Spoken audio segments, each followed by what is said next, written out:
Welcome everyone to the Keshe Plasma Reactor Group for Wednesday, June 17th, 2020. This is a broadcast of the Keshe Foundation Spaceship Institute Education Department and part of the public teachings in English.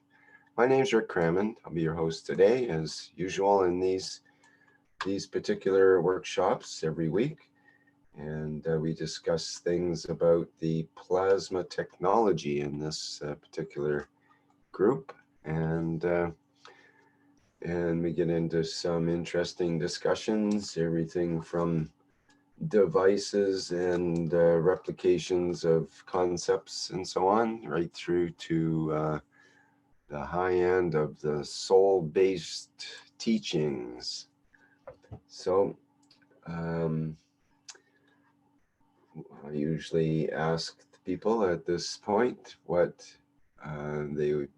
they have as far as something they'd like to present, or a concept or idea or question that may have come up in the last while that they are pondering and need some input on, and we could toss that around. So let's see here. We've got a few people to start. It's early in the morning in Central European time, so it takes a little bit to get going here sometimes. Does anyone have something that they'd like to present or bring up to start today's conversation?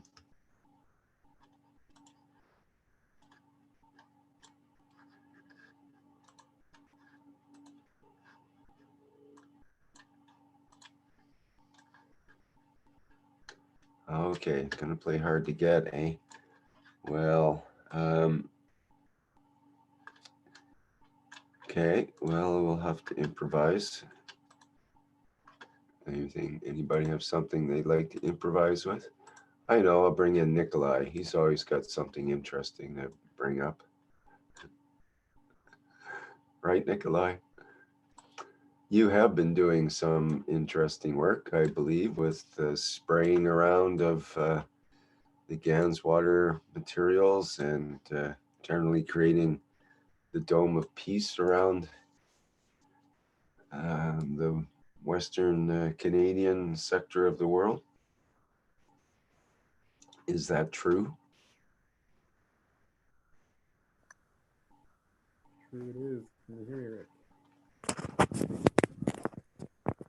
A little hard to hear you there, but go ahead. I think you said true it is. Oh, goodness. Do we have microphone problems again? Hang on. Yeah, it's sounding way far away, like okay. It's not hooked up or something. Well, it's true, but I'll find a new set of headsets and that'll be useful again.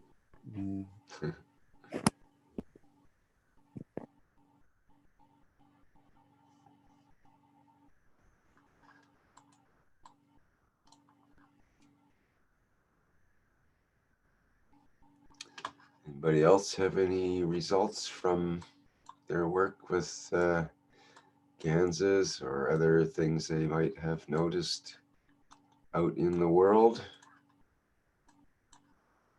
Well, Rick, this is Brandon. I could Hi, speak Brandon. Hi. I've just, I know I keep going on about the rain phenomenon I've been experiencing, and which is that I've created a situation where we're having a phenomenal monsoon season that's just exactly what I had hoped for, which is like this gentle, long season. And when we did our group spraying the other day, what was it, on Sunday, and we sprayed around the world, the activation of the worldwide plasma dome. The rain started here about 5 minutes before that initiation time, and that was just another confirmation for me of the beauty of it. And I know every time I mention the making it rain thing, this is the reason that I'm mentioning, and I wanted to get your kind of take on this, or Nikolai's or anyone's kind of take on this. Is that where, like, I understand as creators we want to be cautious about what it is that we create, right? But when we're, you know, like before we knew that we were creators, we were sort of blindly creating anyhow. And not that I'm saying that that's good. Obviously, that led to a lot of pain and suffering in the world. But when we come into a certain alignment with the soul of the man, and aligning the soul of the body with the soul of the man, do we do we not come into a position where our want is what you would say what God wants for us? You know, like what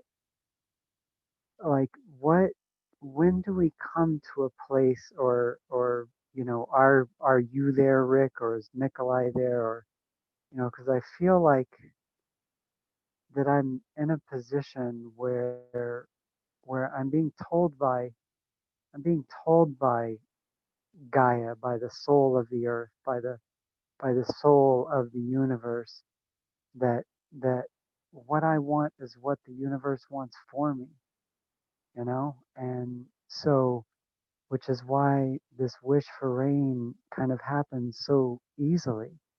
Like, it was rather effortless. Like, the only thing I had to do was enjoy the signs. I made the wish, and then I started to enjoy the clouds, and and then I started to enjoy the sort of impregnated feeling that the clouds had, and then all of a sudden we're getting just the perfect rainy season starting over a month early, and it's just going amazing, and it's creating joy in the world where there really wasn't much joy around us.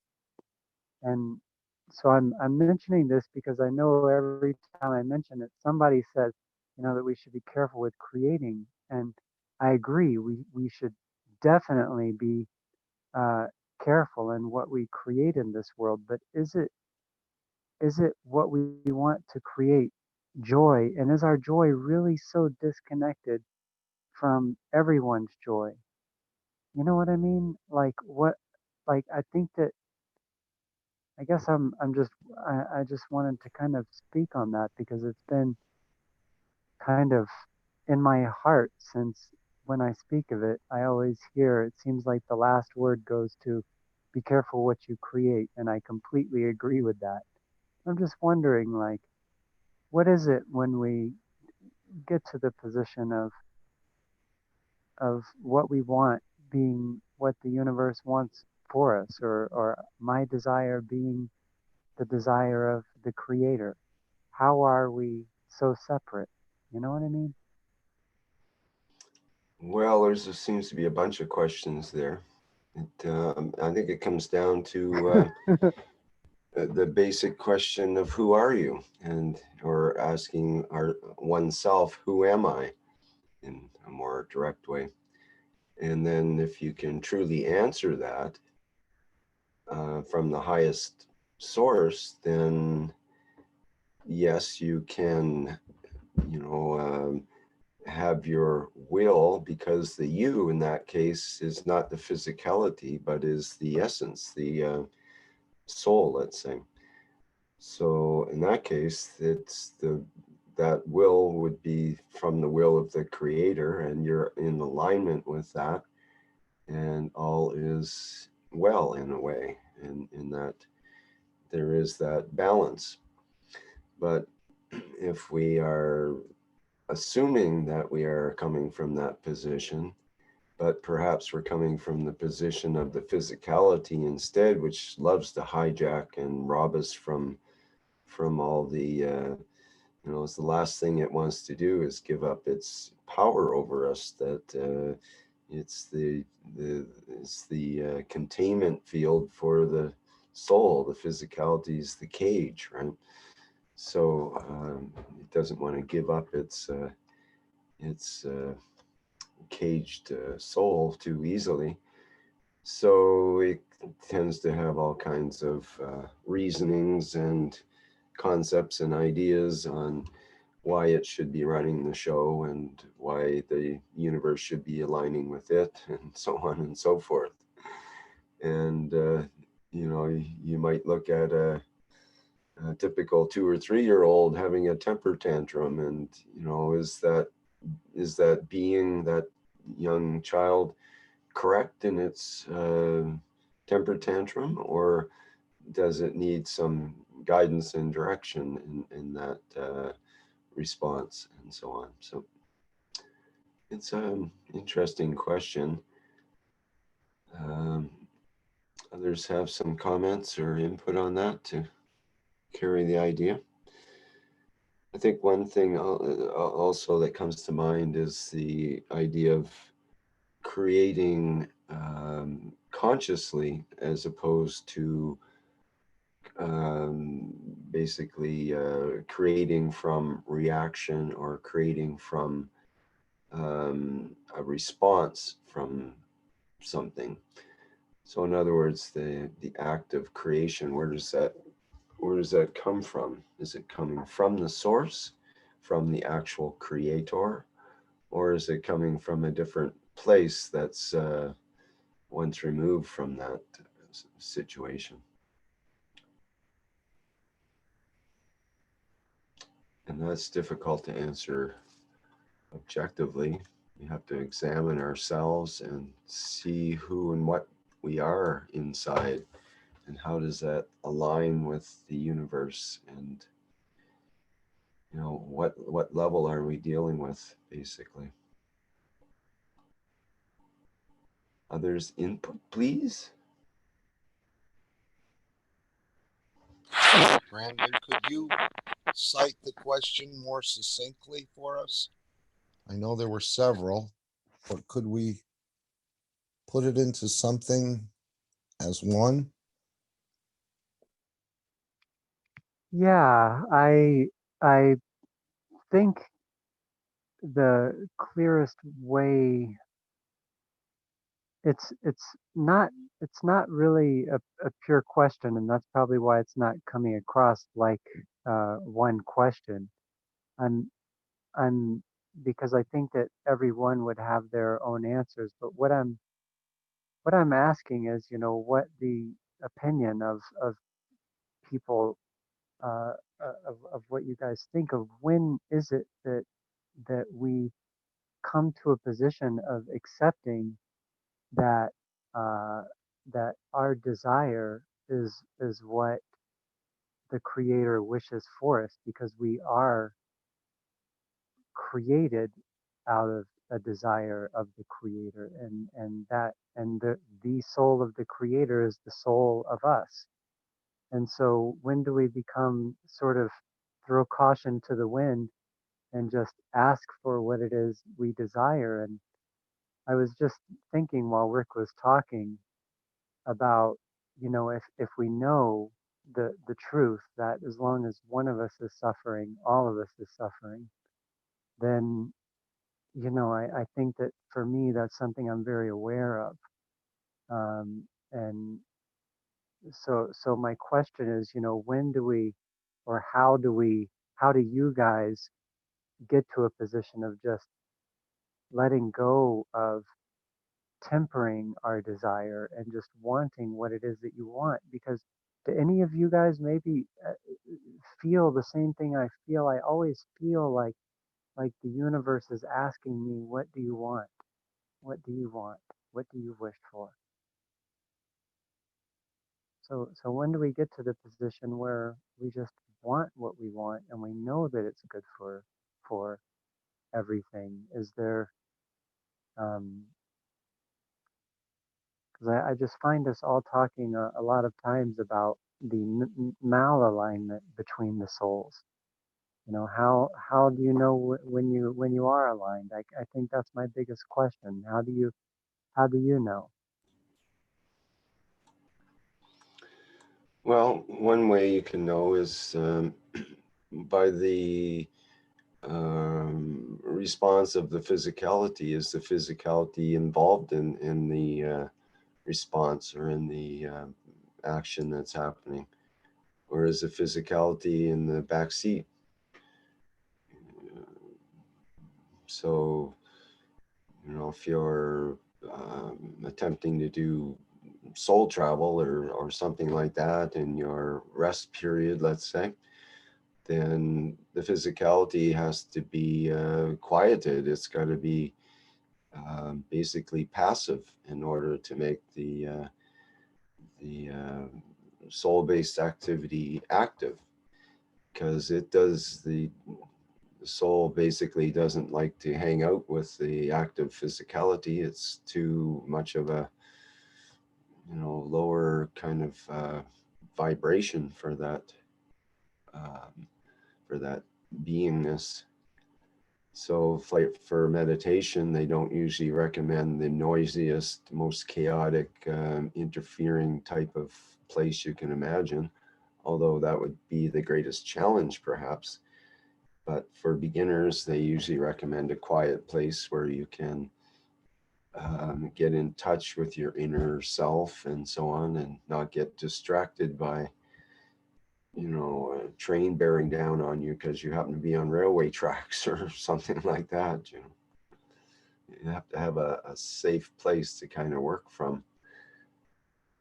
And then I think it's a question of getting to know oneself, and over a period of time you start to understand what is the physicality part of oneself and what is the essence or the soul-based part.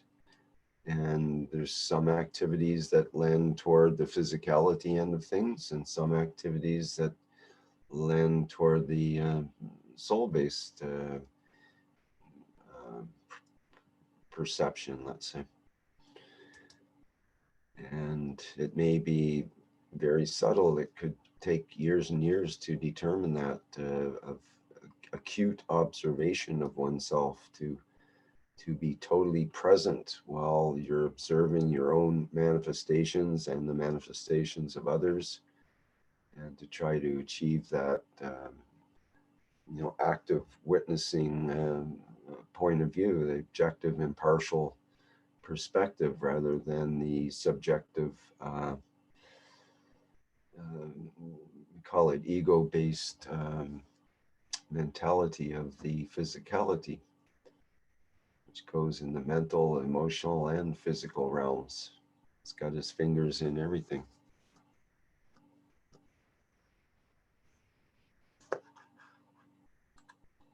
Yeah, thank you. That's helpful. I'm just kind of tying that into the fields, the balance of the fields being peace. Peace being the balance of the fields, and how we can really use the body as a marker. Right. It's like an indicator or marker.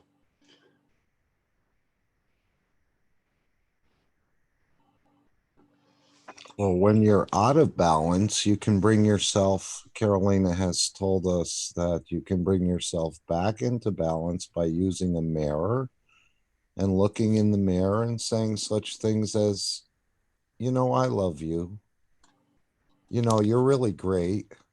You're a fantastic person, and so on. And this will bring a smile on your face. And when it sounds silly, but try it. And when that smile comes on your face, you're back into balance. And of course, something else comes along later on in the day or something else, and the smile leaves, and you get sort of connected to that problem and changes your field strength again.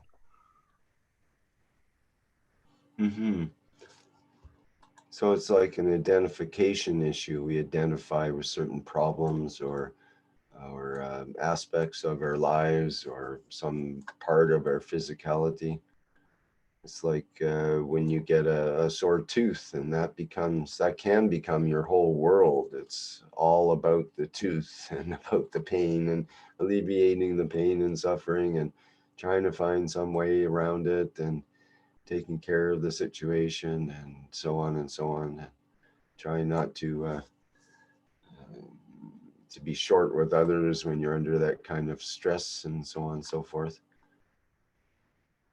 And we all get pulled out of balance from time to time, or some more frequently than others. So it's a rubber band and it has to be brought back in. I'm not saying I'm completely successful with it, but at least we know some techniques to bring yourself back into balance, more or less. And what would those be? What do you have in mind there? Well, I just explained with the mirror, Mm-hmm. and to elevate yourself in the mirror, saying you're beautiful, even if you think you're not. And it brings a smile onto your face. When that smile comes onto your face, you're back into a type of balance. And try to hold that.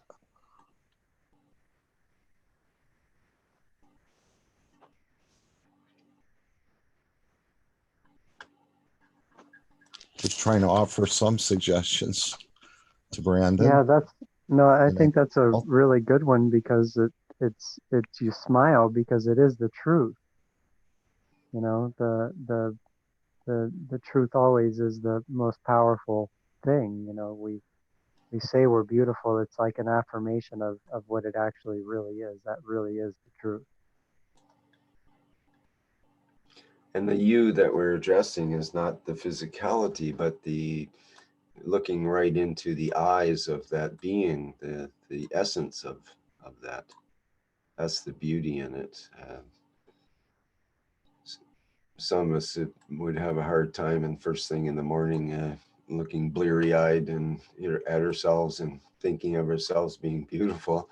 But if we look at it as an inner thing, an inner beauty, an inner connection that we're looking for, then we don't have to look for any external beauty. It doesn't matter if your hair is combed or not, for example. You can still see the beauty in the being. And I think the more attached we are, the easier it is for our balance to go out of shape. So the less detached, or the more detached we are, the easier it is, because you don't have those attachments. Somehow, whether it's a thing or it's something, a person or something else, it just, that idea of Mr. Keshe saying about detachment, and that he's very detached, or completely almost detached from everything. Yet he still goes through the motions, and you know, he can be cooking a dinner and giving advice about the coronavirus to somebody in China, and doing a teaching on the private or public groups all at the same time. And yet he's detached as well. So this is an interesting position. Most of us would think detachment means like you would go to maybe a cave somewhere and a remote place and detach from the world and not communicate with others so much, and you know, live a recluse life or something. But it's not necessarily like that. You can do all of the activities and behaviors, but still be detached from that physicality world and the way it operates.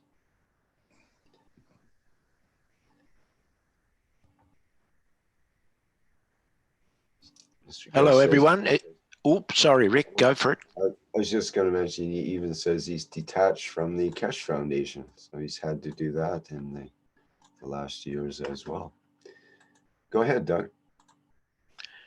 Yeah, Brandon, this may be helpful. I find it very interesting because of my past history as a monk studying Vedic knowledge from ancient times, written in often in Sanskrit, and there is a text in that language called the Bhagavad Gita. You may have heard of that. It's quite a famous book. It's very widely known now around the world, and I refer to a particular translation of that book by who I consider my teacher in that tradition. Who is? And AC Bhaktivedanta Swami, who was became quite famous from 1966 through to 1977 for bringing what was called the Hare Krishna movement to the Western world, where people like myself became monks and sang and danced through the streets of major cities and towns all over the world. I don't know if you're aware of that or not. It's for you a long time ago. I think most people are. Yeah, I think so. I am.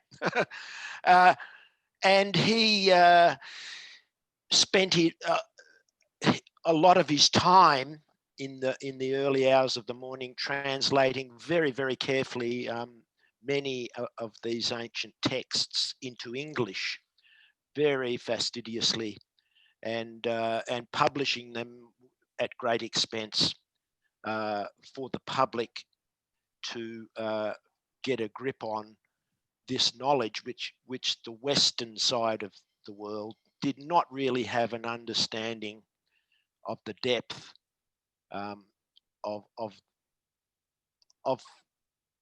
existence. And I'm just bringing your attention, particularly because it's relevant to what you've been and we've been talking about very lately. It's in the second chapter of the Bhagavad Gita, and it refers to the actual verse says, as a person puts on new garments, giving up the old ones, similarly the soul accepts new material bodies, giving up the old and useless ones. And that's the translation directly from the Sanskrit. And then AC Bhaktivedanta Swami would write a purport, and in the purport he says, I'll just cut this to the minimum, because it explains that the body is like a tree, and in the tree are two birds, and one bird is called Super Soul, or the Creator, and the other bird is the Atomic Soul, which is the soul of physicality. And this quote, he quotes from the Katha Upanishad and the Svetasvatara Upanishad.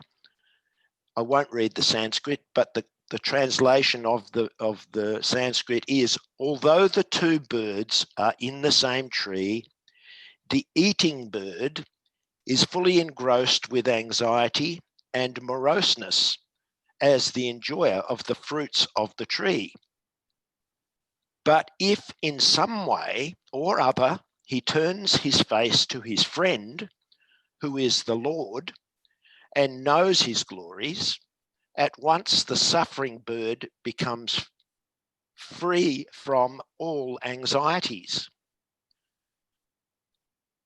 So there's a concept in philosophy there that was from 5,000 plus years ago that reflects what Mr. Keshe is teaching now about, the bird flying free from the cage, and the cause of the suffering is the attachment of the atomic soul, or the soul of physicality, to the fruit of the the physical body and the physical world. And once one turns to the soul of the man, or the universal soul, in, you know, in this terminology, he's called the Lord or the Creator in another way, then the symptom of having connection is the end of suffering. And, you know, that I think that shows me I'm not there yet, because I'm still suffering personally, but the way is there. And with practice, I think, and training, just as Rick was saying, just as I entered this workshop, like a child, you know, needs training. They can throw tantrums, they can eat ridiculous amounts of things if they're left unattended, and suffer, you know, the consequences. So with training and guidance, and first of all, just knowing the state of play, that there is the us as a physical body, a physical soul, or you know, combination of souls making up an entity, which is from the time of birth basically attracted out into various forms of enjoyment, distraction, things which are not in line purely with what may have been going on inside the womb of the mother. And there's a sort of pressures on from conditioning by society, parents, traditions, and so on. And that is what causes us to begin the suffering that we experience. And you know, during the course of our life, we may be fortunate, and we are in this case fortunate, to have some guidance to bring us back from that rampant enjoyment, or false enjoyment actually. But you know, we when you don't know any other, when you're not aware of any other kind of way of living, pleasure or whatever, you're left with what this matter state offers.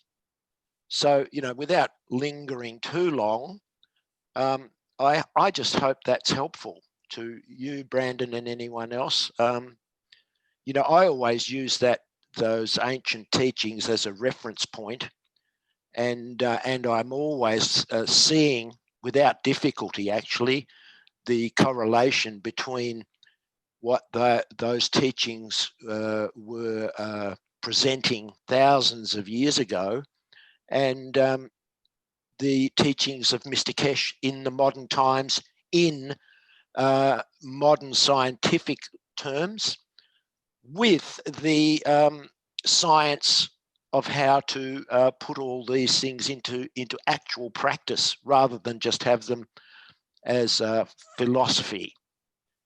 And I think Wang Lin in China also is appreciating very much the same with her understandings in Buddhism and Taoism, that Mr. Keshe is explaining very practically many mysteries that they've pondered upon and tried to understand from you know, ancient writings that were codified almost, you could say, and probably understood better in those days, but over time it's become very difficult to understand. So that's what I wanted to contribute, Brandon. I hope that's helpful, and Mark and everyone.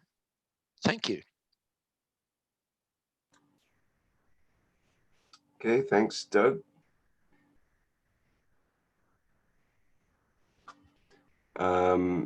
Vajra, do you have your microphone open? Did you want to comment? Yeah, I was commenting a little bit while he was talking, but yeah, I think I mean, this is going to be a philosophical day apparently, and it's nice. My best advice that I'm trying to practice myself all the time is to actively choosing your state of mind instead of doing it unconsciously. And it's not that kind of, I mean, you can do the thing we call mindfulness, which I'm probably everyone heard about, and some even practiced, try to practice at least. But I think that is more like observing, and I think actively choosing all the time as much as you can. Where am I? Where do my mind want to be, and what kind of state do I want to be? Of course, it's some kind of happiness, joyful, inspired, and so forth. And yeah, and work on that constantly. That's what I do, at least, and that brought me a lot of peace. That was it.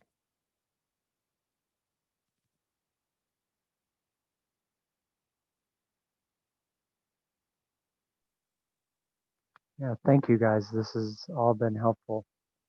I'm asking because, you know, I know what my tools are, but you know, I'm also aware of, you know, that there's kind of a dichotomy of, you know, trusting your feelings and sort of never trusting your feelings that were formed in this world. And so I'm just sort of looking to build on my tools to make sure that they're very sharp, because what I feel with this rain of being so that it was so easy to create this beautiful rainy situation, and that I really need to be very certain in where I'm coming from and stuff. So that's kind of why I'm asking, is so that I can, you know, kind of get everyone else's uh, take on how you position yourself to be the soul of the creator, and um, you know, so that I'm not relying on just my own knowledge, but actually, you know, getting how other people do it too, so I can sort of just feel deeper into the process. So thank you, everyone. Brandon, I might suggest a very simple process is to ask, you know, ask the soul, ask the creator for help. You know, so many times we may just, you know, muddle through, but by simply asking, we may receive all the things that we need. If we admit that we are in need, then is it not the law of the plasma that, you know, the stronger gives to the weaker, and so everything that we may ask that we need, if we're honest, will be given. Well, it's really funny that you say that, because that's exactly what I do, and that's what I keep hearing so clearly. What do you want? You know, what do you want? It's like just such a simple, soft question that makes me look so, you know, just just it's asking just what do you want? And Well, there you go, that's Brandon. yeah. write it in a simple way. If that's helpful too, just write a little request of your needs and of your feelings, and where you honestly ask for help, you know, and ask, and then sit back and you're very good, I believe, from what I've heard of what you've said and how you present yourself. You're very good at that, of quietening and listening, and you're very sensitive. And you know, so just whether you write it actually or not, but just you know, think deeply and ask what you need, and that apparently that's exactly what's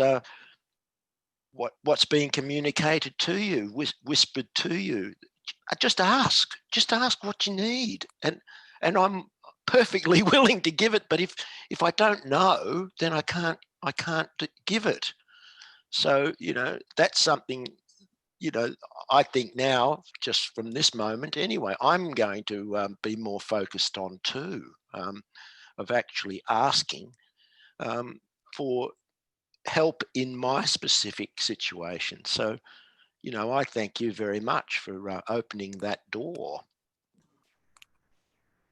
And one Yeah, trick to thank you. that, one trick to that concept is if you ask for yourself, then it's a bit of a slippery slope compared to asking for the benefit of all beings. In other words, say you're asking for a new car. Let's just add a wild example. Okay, I want a new car, and because I want a new car, I'm going to manifest it.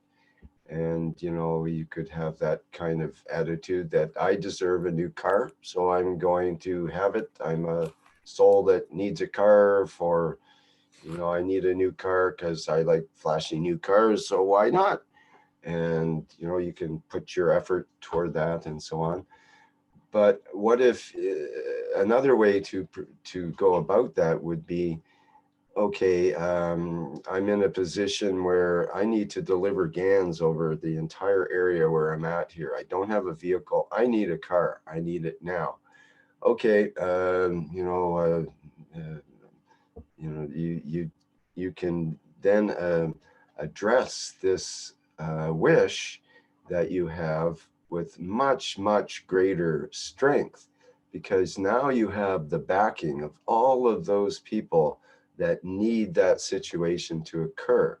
And it's not your personal wish getting involved in there so much. It's just you are in the position where you need to have that happen. And that's, so you put it out to the universe, universe, I need this car as soon as possible in order for my work to continue, because this work is valuable to get this knowledge out to the people who need it. And bingo, sure enough, when you put it out as basically it's not for yourself, it's not a selfish wish, selfish, it is for the benefit of all beings, and you put it out there as a whoosh kind of wish. It's got all of that energy of all those beings that need that to happen, and it will. And it just through some miracle, somebody will come along and say, oh, was that your car out front there? And if it is it for sale? Because I'd like to buy it. And you're thinking, wow, this is perfect. I need this money in order to accomplish something else or whatever. And, it can just all fall right in place, right in front of your eyes. Whereas with the personal wish, like I say, it gets a little dicey. It starts to get into sort of, is it white magic and black magic, and you're wishing things for yourself, and it becomes more involuted, and it becomes more of a me thing rather than for the benefit of all beings.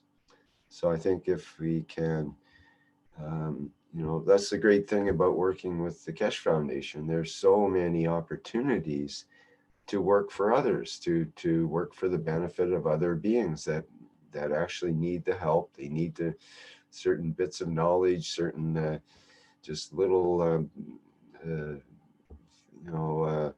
things that you can drop that might clue them into something they've been wondering about for their entire life. I've heard that from so many people, and they're so overjoyed when they hear the concepts from Mr. Keshe or others that follow the plasma technology, and they go, wow, that's great. That's like explain things that I've always wondered about. And they're so thankful and full of gratitude. And that attitude of gratitude is another thing that works into this wish and this ability and to manifest things and so on. So that that attitude of gratitude has to be the leading sort of mood or the leading ethos, you might say, that that has to be there as a solid sort of emotion before you even start to be asking for things and so on. But of course, most of us know that already. How consciously do we manifest it when we want things to actually happen? That was exactly what I was trying to say in my little speech. What you mentioned with the emotion, that if you do it consciously all the time, it helps a lot.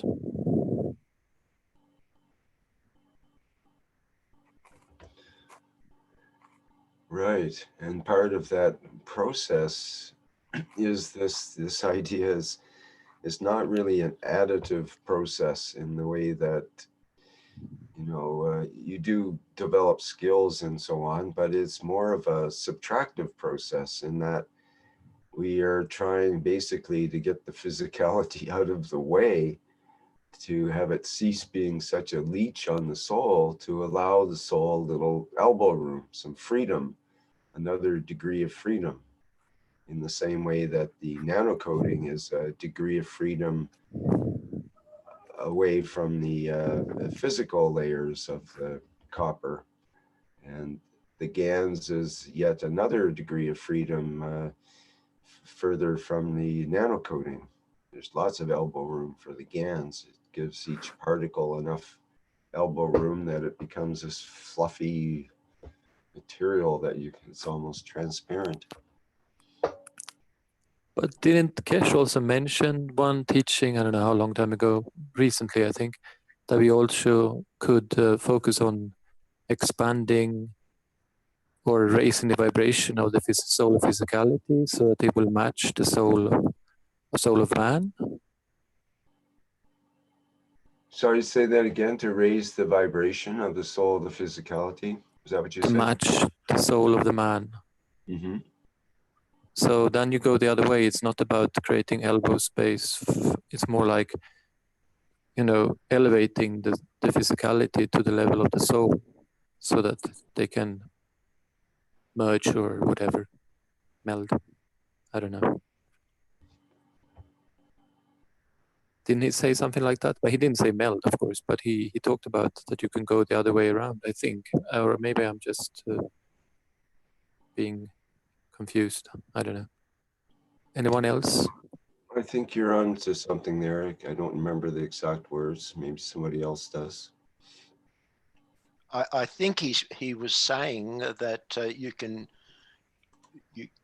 we are learning to pack up our physicality and or expand the soul of the man out beyond the physicality at any given need, and retract the physicality back inside the fields of the soul of man as the need arises also, so that we can do it both ways.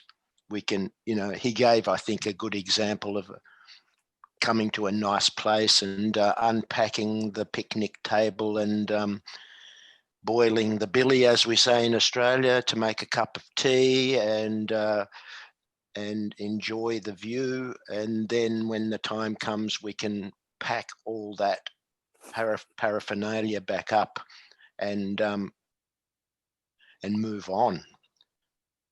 I think that was, as I recall, what he was saying. So it is a two-way transaction where, you know, we're not just locked on the physicality, but with bringing balance between the two, we can pack the physicality inside the fields of the soul.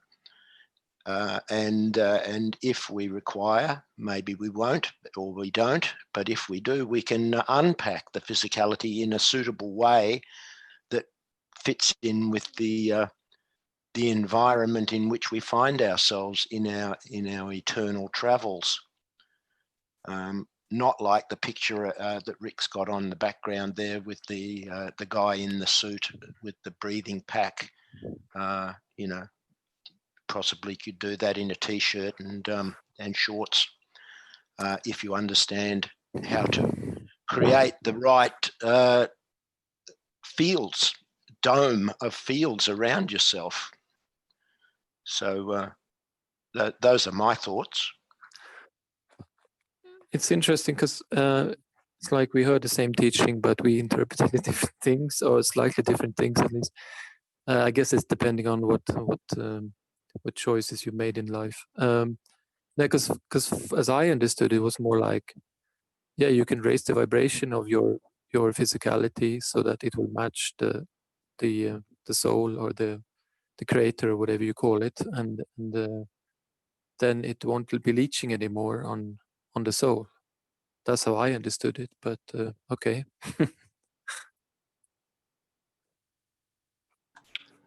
Well, definitely, Mr. Keshe teaches in such a way that people hear it on many different levels, and the same person can hear it on different levels as well. If you go back and re-listen to the teachings, often you'll find a different understanding than you had the first or second time you went through it. That's one of the big bonuses of doing the transcribing, where you might have to listen to the same sentences up to a dozen times sometimes in order to clearly hear certain words and transcribe them. And sometimes by the time you've heard it 2 or 3 times, you start to go, oh, that's what he means. Or now I get it. Now I understand that concept in a deeper way. What do you think, Brandon? Well, so I really like to not think about this kind of stuff because experience and you know, this life has been just my biggest teacher, and I know that what happened for me was my I in 2003 I began to take my physical power down, and for 7 years I didn't do any physical building of my power because it felt like my physical power was at about 92% or so, and my spirit power was only at about 8%. And as much as I meditated and tried to bring my spirit power up, it was like the highest I could get was about 10% spirit power to 90% physical power. So I began to take my physical power down because it was the only logical thing I could do, because I could just sense that I had a problem in the power mechanism of the body. So this culminated in 2011. My sternum broke, and I had this fire that sort of poured. It was like magma, just poured through my body from my thymus, from the soul of the body. And it was such a powerful fire that it was just like on the pictures of the Christ and of the Mary, where in the Hanuman, where they've got just flaming hearts. And so I went through this initiation of having a flaming heart uh, just for months. And so what happened during that process is, you know, a lot of the physical barriers that I had built up as a child and stuff, they all kind of got burnt away. And because I knew it was a spiritual initiation, I meditated through this tremendous pain. I never went to see a doctor or took any pain medications or had my chest. I didn't have my chest sewn back shut. And so my experience is that there is a method for all of us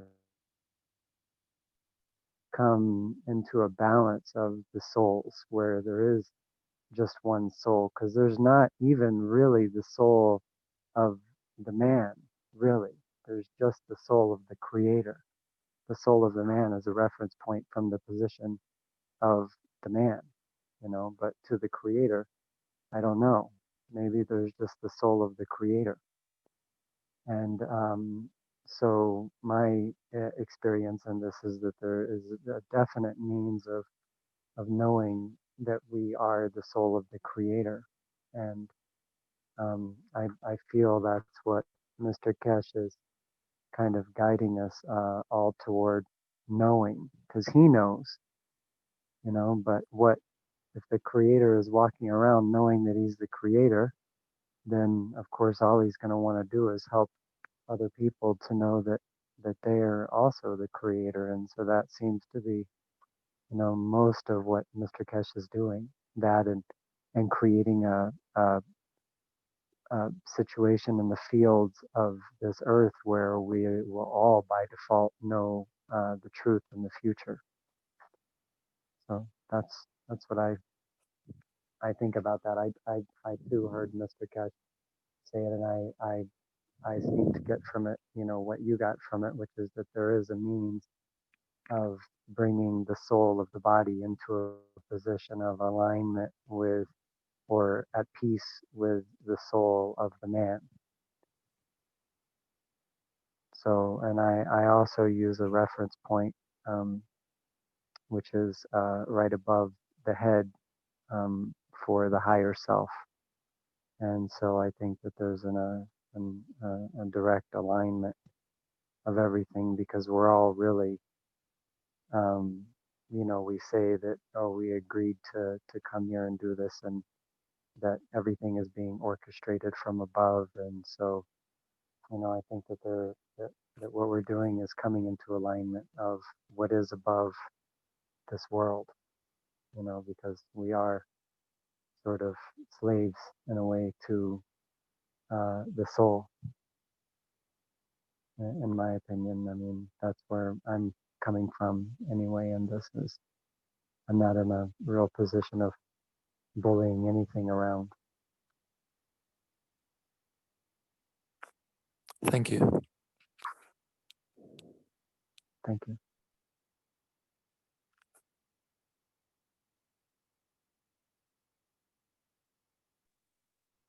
No, and Rick, do you mind if I just go ahead and ask another question and don't wait another time to ask? I'm just really, so this has been a question for me for some time, and I've posed it to different people.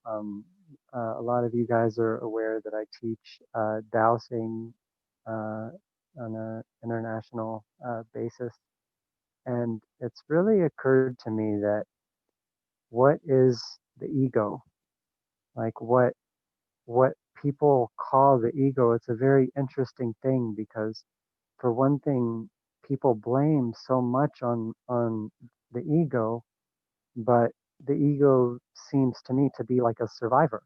So does it really make sense that, so if the ego is the thing that keeps the body alive, right? That wants the body to survive, then how or why could it be sabotaging everything at the same time?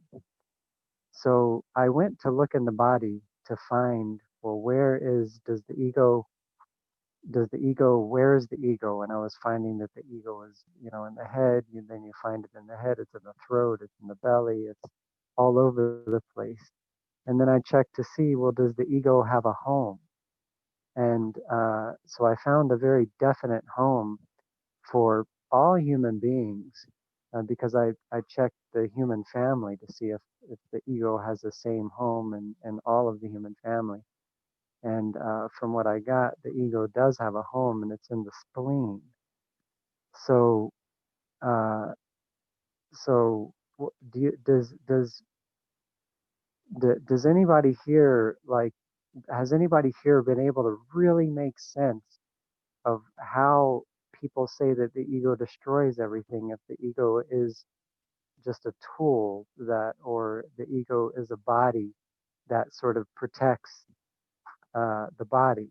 It's just something that doesn't really make sense to me, and I found an answer completely different from what's, you know, really being thought of about our consciousness kind of being hijacked. But I don't really blame anything on the ego. Whenever the ego is acting up, I just put my hand on my spleen, and I just really, you know, readily calm the ego down by putting my left hand on my left side, and I just, you know, thank my ego and let it know that I really deeply appreciate it, and I'm the master, and I'm here, and it doesn't need to control anything. So I mean, I have a different kind of view on the ego, but like, what do you guys think? Is the ego a protector, or is it a destroyer? Is the ego schizophrenic, or is there something else altogether going on? I would say it doesn't even exist in a way, but it is a, what do you call it? It's just a mixture of experiences that have been experienced under a certain identification, and if you dissolve that identification, that experience doesn't have any value anymore.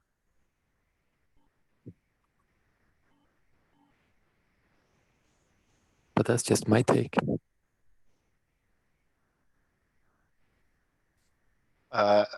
I'll go back, if I may. To Bhagavad Yeah, Gita? yeah. There's two words in Sanskrit: aham brahmasmi and ahankara, which one is I am a Brahma. spirit soul, yeah, a spirit soul, or the other is I am a physical body, and they both are translated as a false ego, ahankara, and aham brahmasmi is real ego. So the soul in those teachings has an ego also, but a real ego of a real identification of itself, where the false ego is, you know, attaching its activity to the illusory physical body and the physical world, how the physical body presents itself in the physical world. So aham brahmasmi ahankara, you know, I think everybody has to work it all out themselves. I've come to that conclusion, not that it's all etched in stone, but I like to take guidance from wide sources and you know, as much as I can, be broad-minded and try to apply what makes sense to me, including Mr. Keshe's teachings, which he says we all understand his teachings according to our own intelligence, to our own understanding. And Rick was quite right. You know, you can listen to Mr. Keshe's teachings quickly, just as they are presented live. But if you go back and delve slowly and meticulously through them, you know, you get a different, a deeper understanding.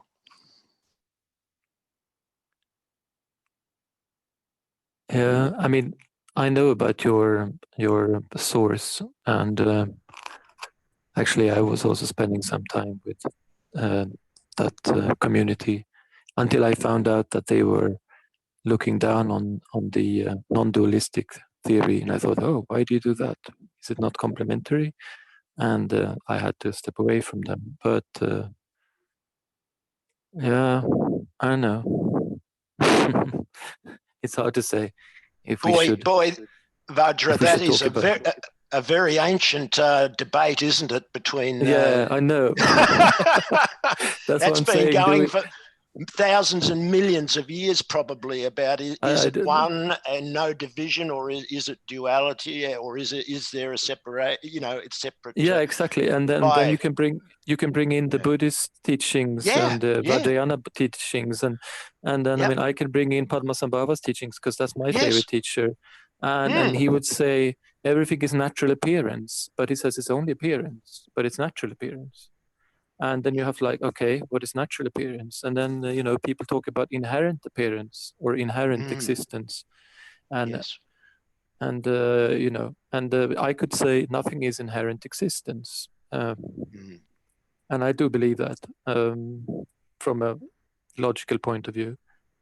But in the same time, we're living in this natural appearance. And that's why we can't ignore saying that, oh, this is just the ego. I mean,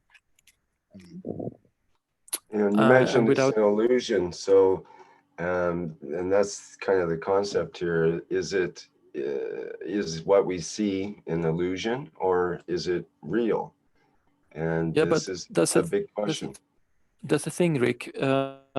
That's the simple way to talk about it. And I remember when I started to study Advaita Vedanta, that was exactly how people were talking about it all the time. And I still hear people saying, oh, that's just an illusion, it doesn't exist. It is maybe true from an absolute point of view that it doesn't exist. Nothing exists from an absolute point of view if you want to. There is only one field, and that's the creator field or the source field or whatever. But in our experience, What do you mean by our? You have to be yeah, exactly, careful with and that that's the word. thing. Some people may be living in that experience that you just mentioned of being in that creator field, in that God field, let's say. And I'm sure there are well, some who does, and the rest have of at us are least striving one towards foot it. in it. I I mean, had we yeah, sorry. it just comes to mind a funny experience that's relevant. I being a monk at the time, and I was hammering away at a particular person that I was talking to about them not being that this was all illusion and they're not their body and they're really a soul and you know, this and that. And this person was 6'5" tall, very big, and he then placed his hard steel capped boot onto my bare foot and pressed down. and I said, take your foot off. I get what you're saying. You know, you can't ignore that, you know, with all the theory in the world and all of the great answers to every question, when it comes down to it, you have to accept that where you are at that given moment, somebody can come along with a size 10 hobnail boot and stand on your foot. And you really have to kind of think about, you know, well, is it illusion or not? But it's still great Well, to understand, I mean, what is your ego? What kind of substance does it have? And I think for me, it's just like layers on the light. You know, you have a light bulb, which is your conscious presence or whatever.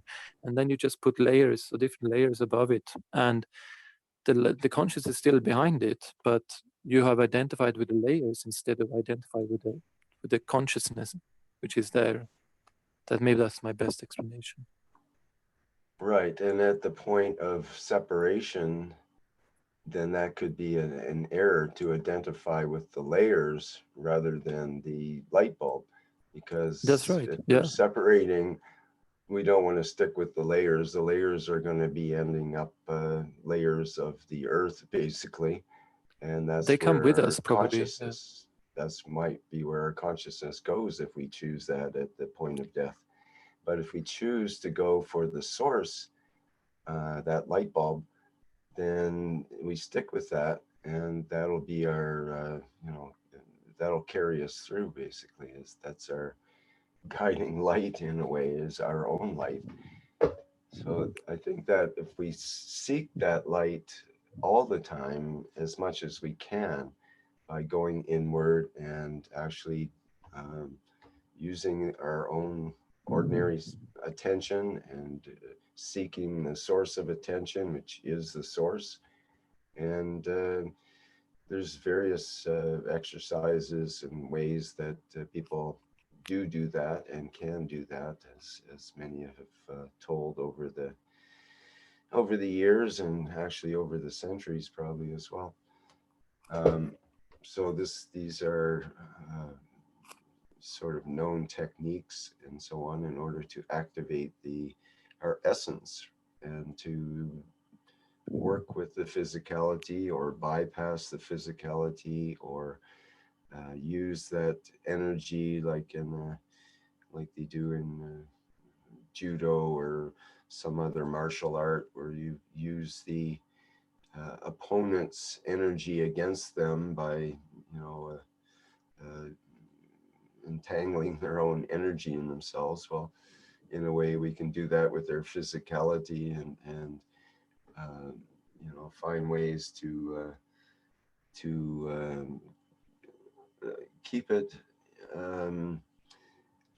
sort of on the sidelines, where it might have normally taken over the show and overwhelm our presence.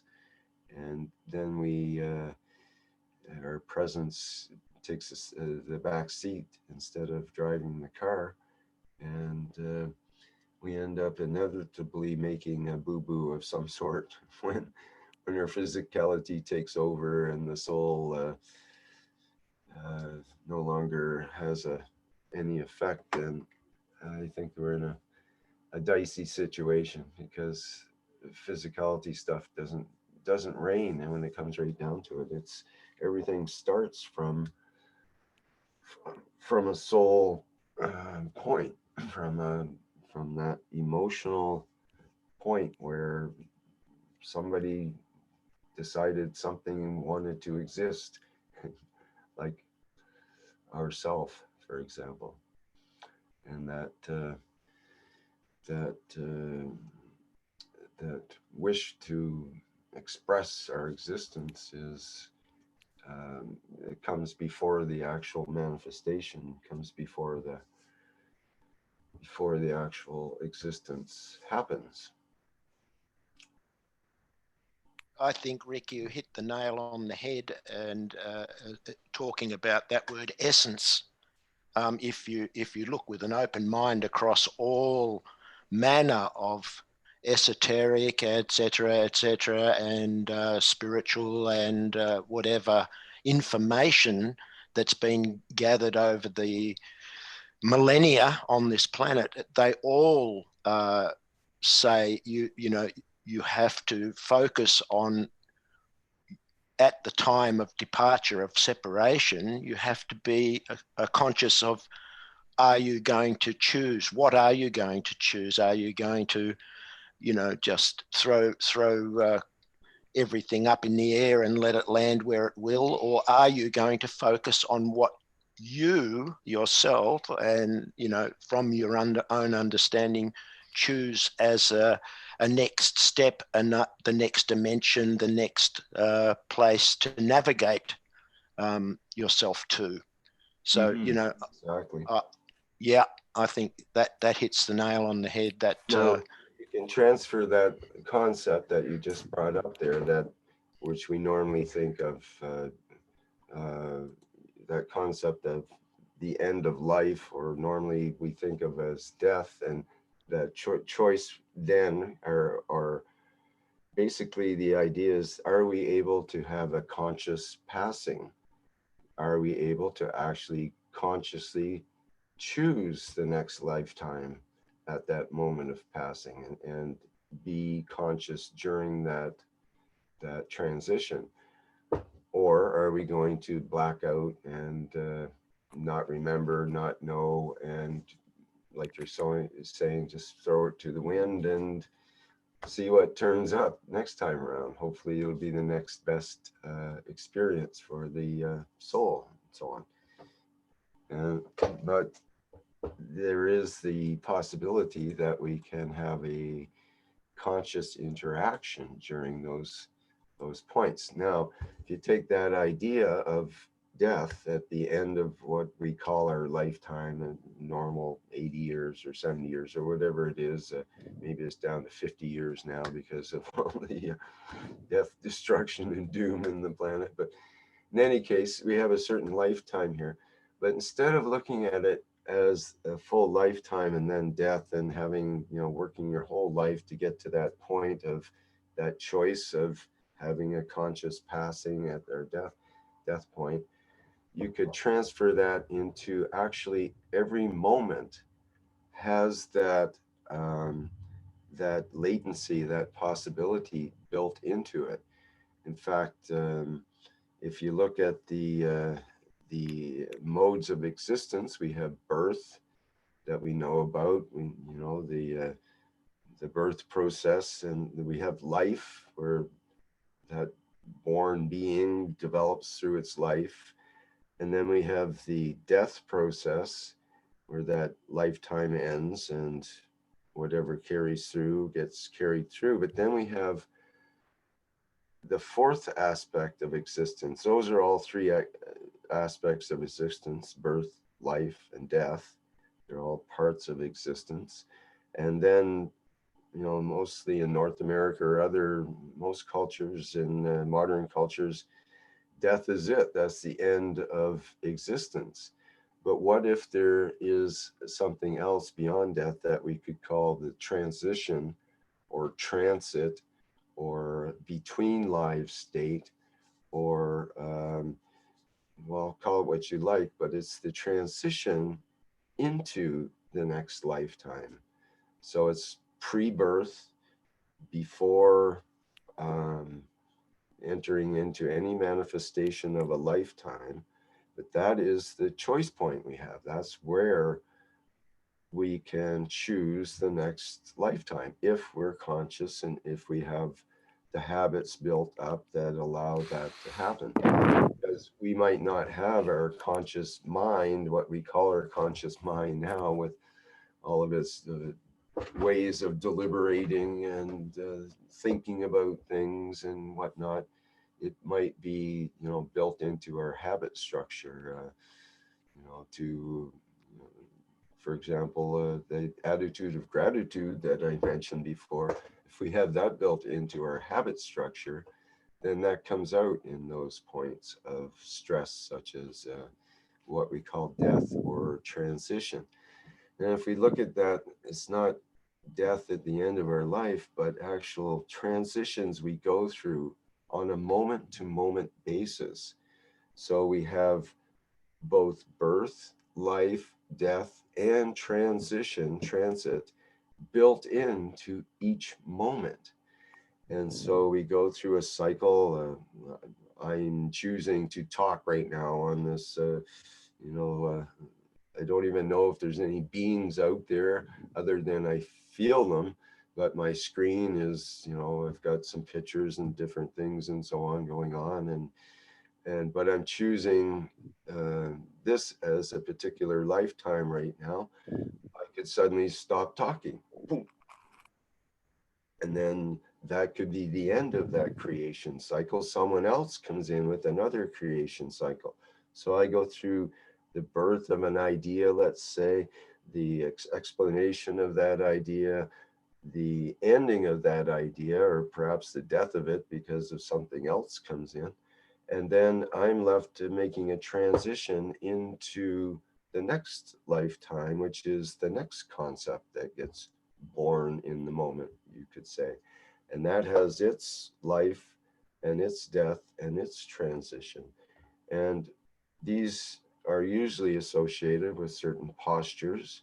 So we move from one posture to another. It's like the death of that posture and the life of another one. In order to, you know, sit down and play the piano, well, you have to stop running around the room and doing your laundry and actually sit and then play the piano. So it's a different posture. And the one that was running around doing laundry, you have to die to that posture. So you let that go. It's now no longer identified with it. It's like it's dead. That one that was doing laundry is dead. And now it's the piano player that takes over, and it needs a certain posture where you're sitting a certain way and your hands are a certain way and your mind is focused on that activity. And then when you stop that and it's time to go to dinner or whatever, that's another series of postures. But again, it's a life, a birth, life, death, and transition between each of these factors. If we recognize that there are different spaces that come up and different moods and different emotions associated with all of these, then we can learn to move more elegantly through these transitions, because it's actually the transitions that are the most important points of these. It's easy to be born. Once you're born, you're pretty much obligated to either stay in or come out in that birthing process. And most of us come out one way or another. And then your life, well, you're obligated to live that, and you do the best through that, whatever life of, whether it's the life of a concept or the life of your whole physicality. And then when that death point comes and it's time to end it, well, it's time to go on to the next subject or to the next lifetime.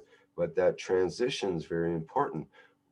What is that subject you're going to choose? What is that lifetime that you're going to choose? Are you going to choose it, or does it just happen? Because many of us go through life unconsciously, or we make unconscious choices that just happen, but it's part of our subconscious that we're not aware of, but it affects us. It makes the choices for us when we're not aware of it. So again, this is part of learning to pay attention to the subconscious, and that involves the lower brainwave states of the theta brainwave states and the alpha brainwave states, and getting away from the busy beta brain, the busy brain that's associated with their physicality and doing stuff and getting, upset over things, and it's all wrapped up in the chores of life and so on.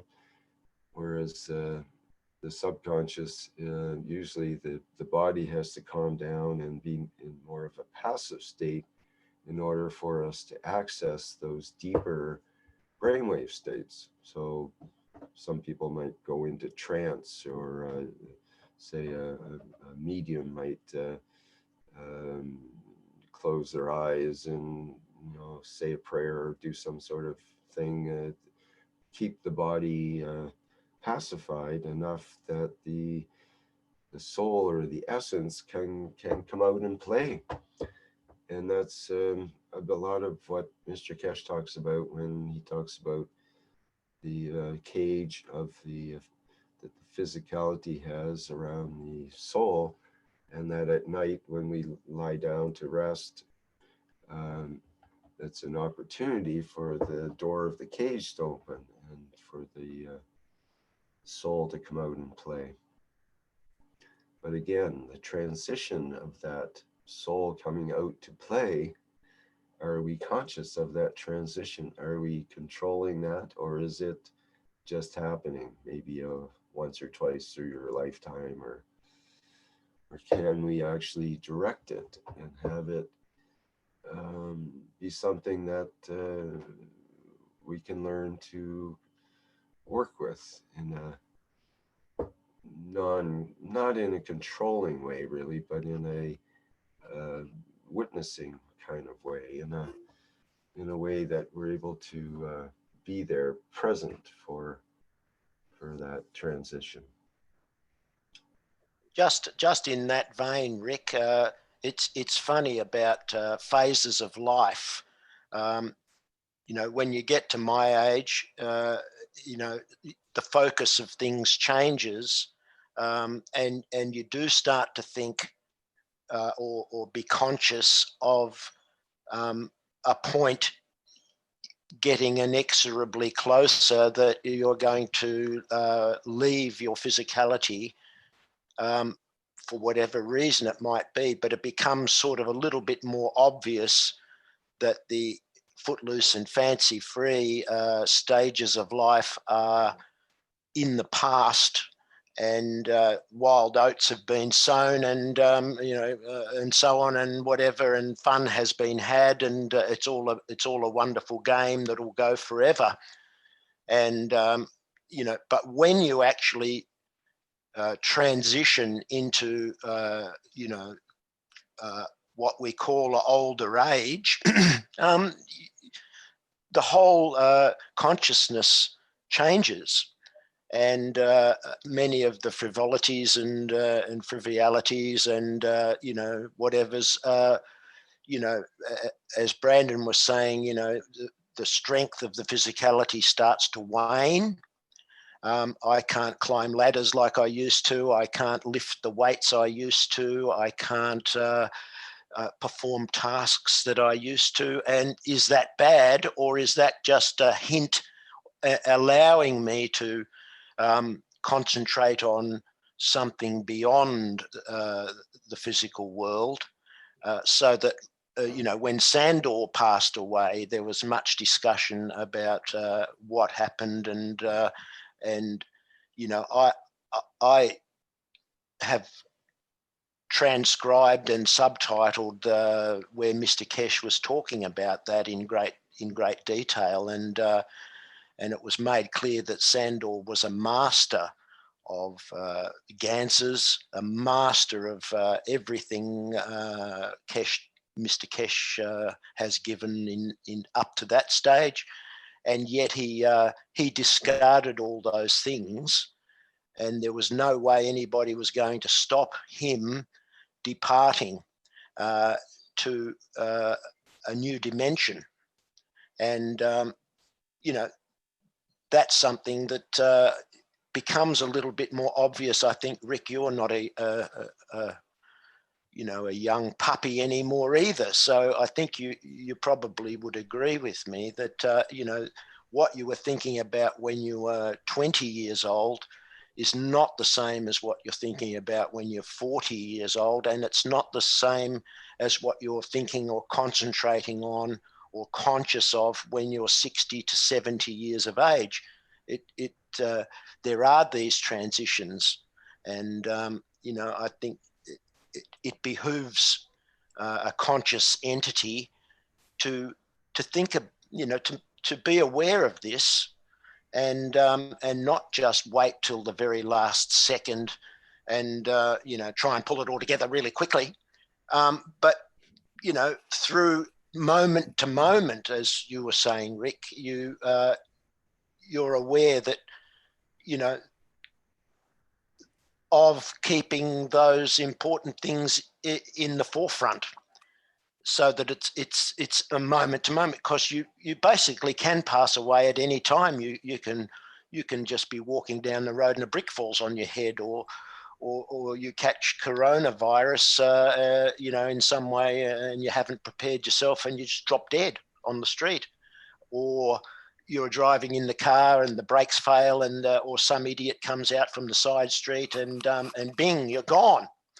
And if you're not having that presence in, you know, that consciousness all the time as much as possible, then you are leaving it up to you know, happenstance, as they say, as to where you might go. So, you know, I'm very much appreciating my older age for that reason, because it's a time to you know, to concentrate on how do I want to pass away from my physical body, when, where do I wish to go, you know, what destination would I like to be in the next phase, the next step, the next journey, part of the journey. And those are my thoughts. I think it was St. Francis that said, I die daily, was one of his sayings. So he dies to his ordinary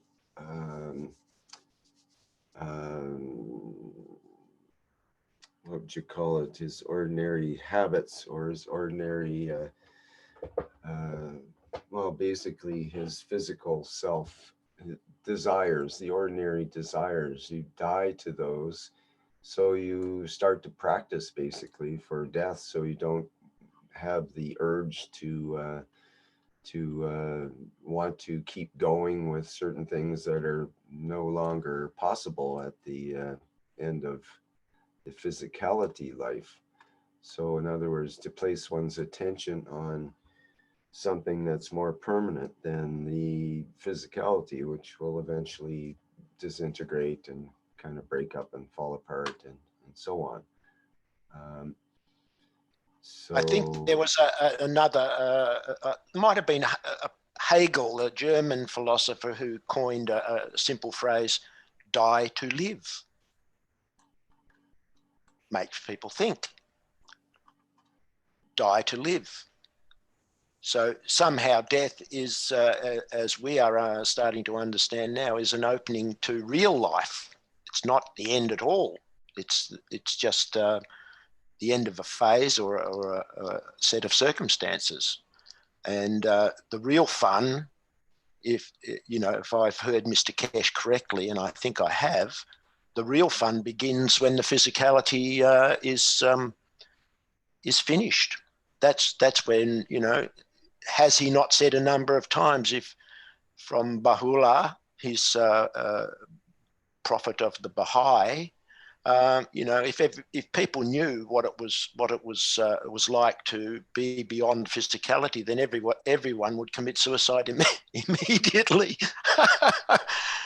Because it's such a burden. Has Mr. Keshe also not said many times, it's such a pain living in this material, in this physical body. It's just racked with trouble and, and pain, and compared to, non-physical existence. I don't know of anybody that doesn't have a degree of suffering that's pretty significant. Even the richest people, you'd think they would have the easiest life. Well, they don't necessarily. They can, just gone through a heart operation and in extreme pain and suffering, and it's all the drugs have changed their mood and attitude, and now they're grouchy where they used to be nice, and all this kind of stuff goes on even for people that have the greatest amounts of money. In fact, most of them are in the worst of shape in many ways. So or in their case, it could be losing the money, the fear of losing the money. Yeah, and if that's you probably die, very strong fear. You've got all this money in the bank and you're afraid of losing it, and you're on your deathbed, and you don't want to give it to any good use because you're fearing losing it. You want to keep it in your bank account because maybe you'll need it in your next lifetime, or but even I mean, imagine if you took away the money from what his name is, Peter Rothschild, whatever is the head of the family nowadays. I mean, he would be devastated because he's so identified with his money. It's like he is the money and the money is him. Yeah. So, and that's some people are sort of working around it. There's, for example, I noticed lately Elon Musk, who's the head of him. SpaceX and Tesla car company. Tesla car company is now the largest in market share of any car company in the world. It's now become the largest money-wise in the world. He recently just got rid of his houses. He sold it, got rid of his houses, says he doesn't want them anymore. He doesn't believe in owning a house. So this is a big thing. And of course, he wants to retire on Mars. That's his objective, which is he's a very interesting personality. pretty wild. But I think if anyone can do it in a rocket kind of way, that would be him. But he has to get away from the rocket man mentality and move into some plasma technology, and he'd really be a good person to do that. If he's listening out there, Elon, go for it.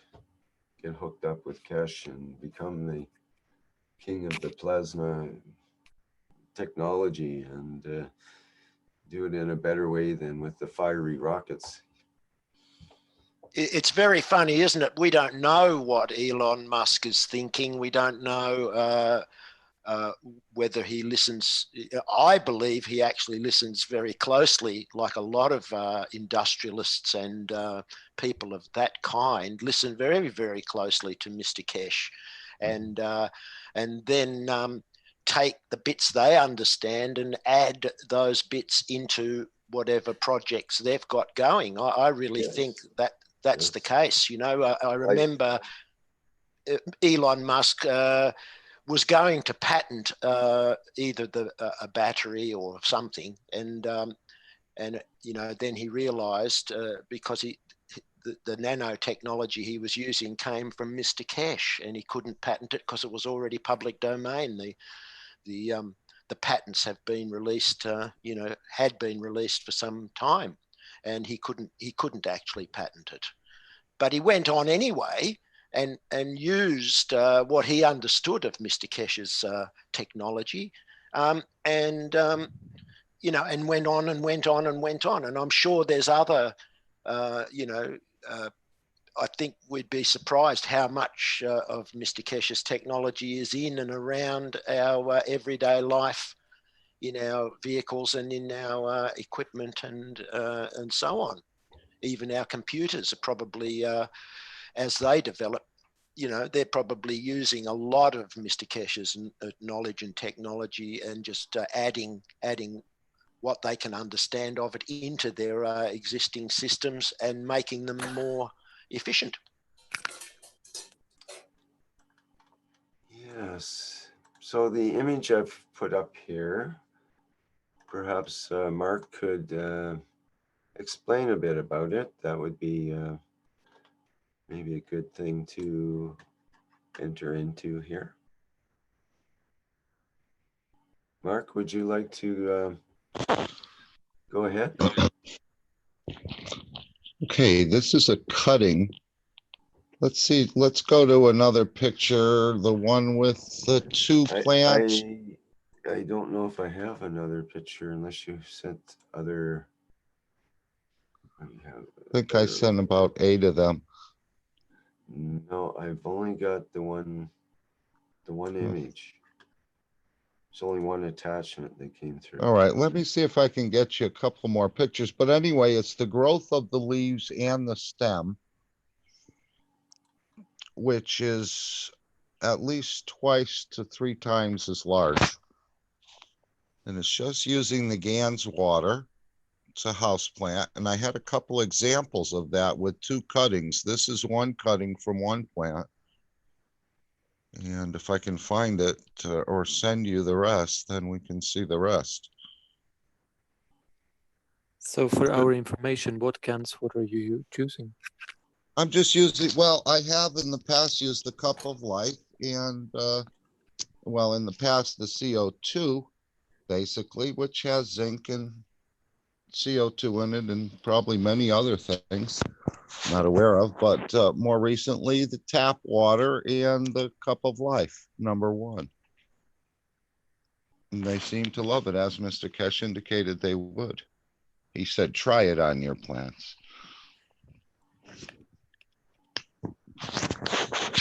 So if I can get the other ones, you'd have a better picture of what I'm trying to describe here. So maybe I should do that.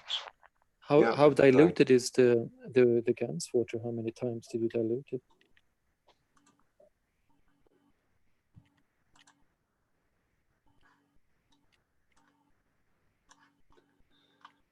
He might be busy trying to find some files there right now.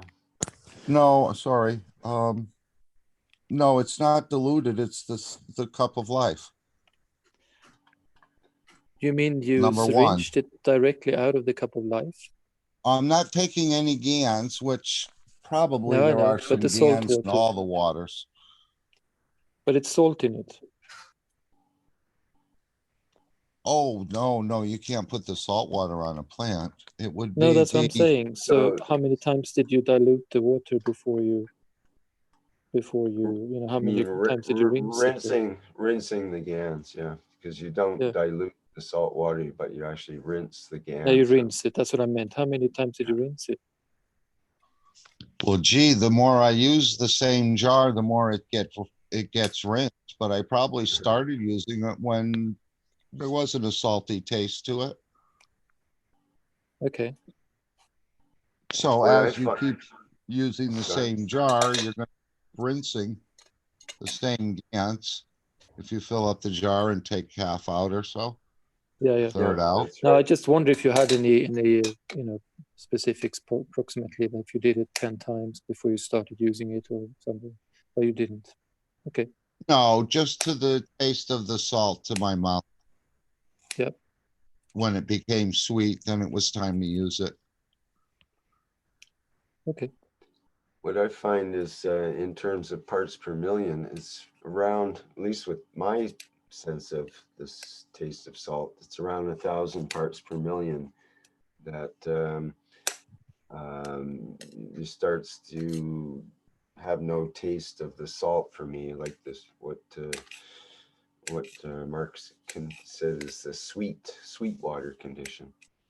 And then if you rinse that out 2 or 3 to 1 or whatever, you get it down to around 200 or 300 parts per million, and eventually after many rinses, as he was saying, it'll get down to, well, pretty much the same as the whatever parts per million were in the water, which is hopefully under 100, say, parts per million, and hopefully down around 20 or so.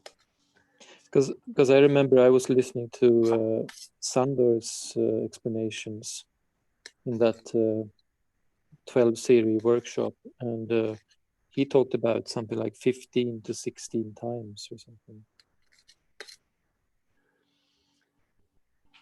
Yeah, that's, it depends on how you rinse and the amounts you use and how Of big course. the containers are compared to the amount of GANs in it. And absolutely, all these things matters. Yeah. so, but yeah, with 15 times, theoretically, there would be no more of the actual matter level substance left. Yeah. Technically. I'm gonna try to send you the other pictures, excuse me, just so we can do the story a little more justice. Yep.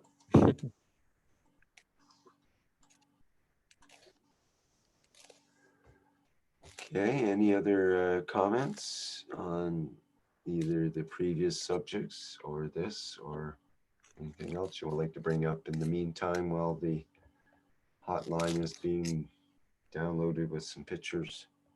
In a way, I would like to throw out a question to people, because for me, I think that my philosophy is that we can transform the body into a body of light, and then it won't be a problem anymore for the soul to deal with, and we will have all the freedom that we would like to have all the time, which we don't have right now because of the condition that we're living in.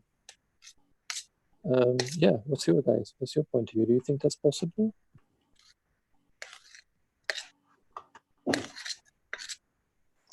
Hello, guys. It's Dean here from the UK. Hello, It's Dean. been hello. It's been a beautiful conversation. I've been listening intently, and there's many wonderful things being said. For the average man on the street, though, the conversation is very deep and very. I'm not sure they would grasp most of it. That's okay. So it would be so for many people listening in, the concepts are profound and very overwhelming for the average man.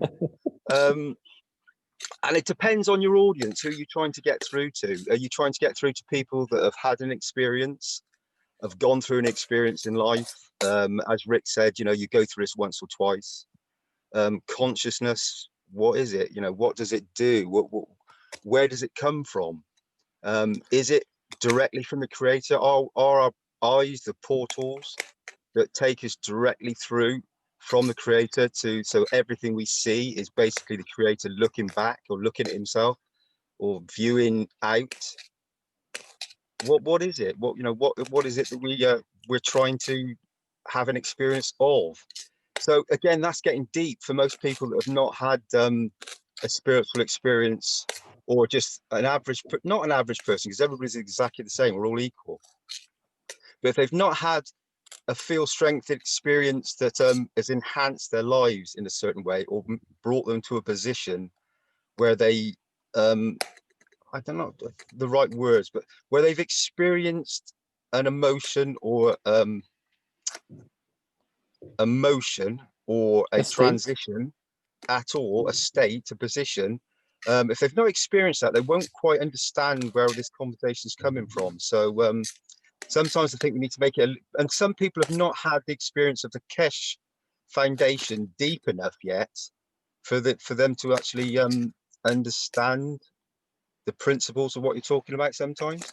So I think it's a beautiful conversation and I love it, but it really does depend on your path and where you are on your journey as to what you would actually understand.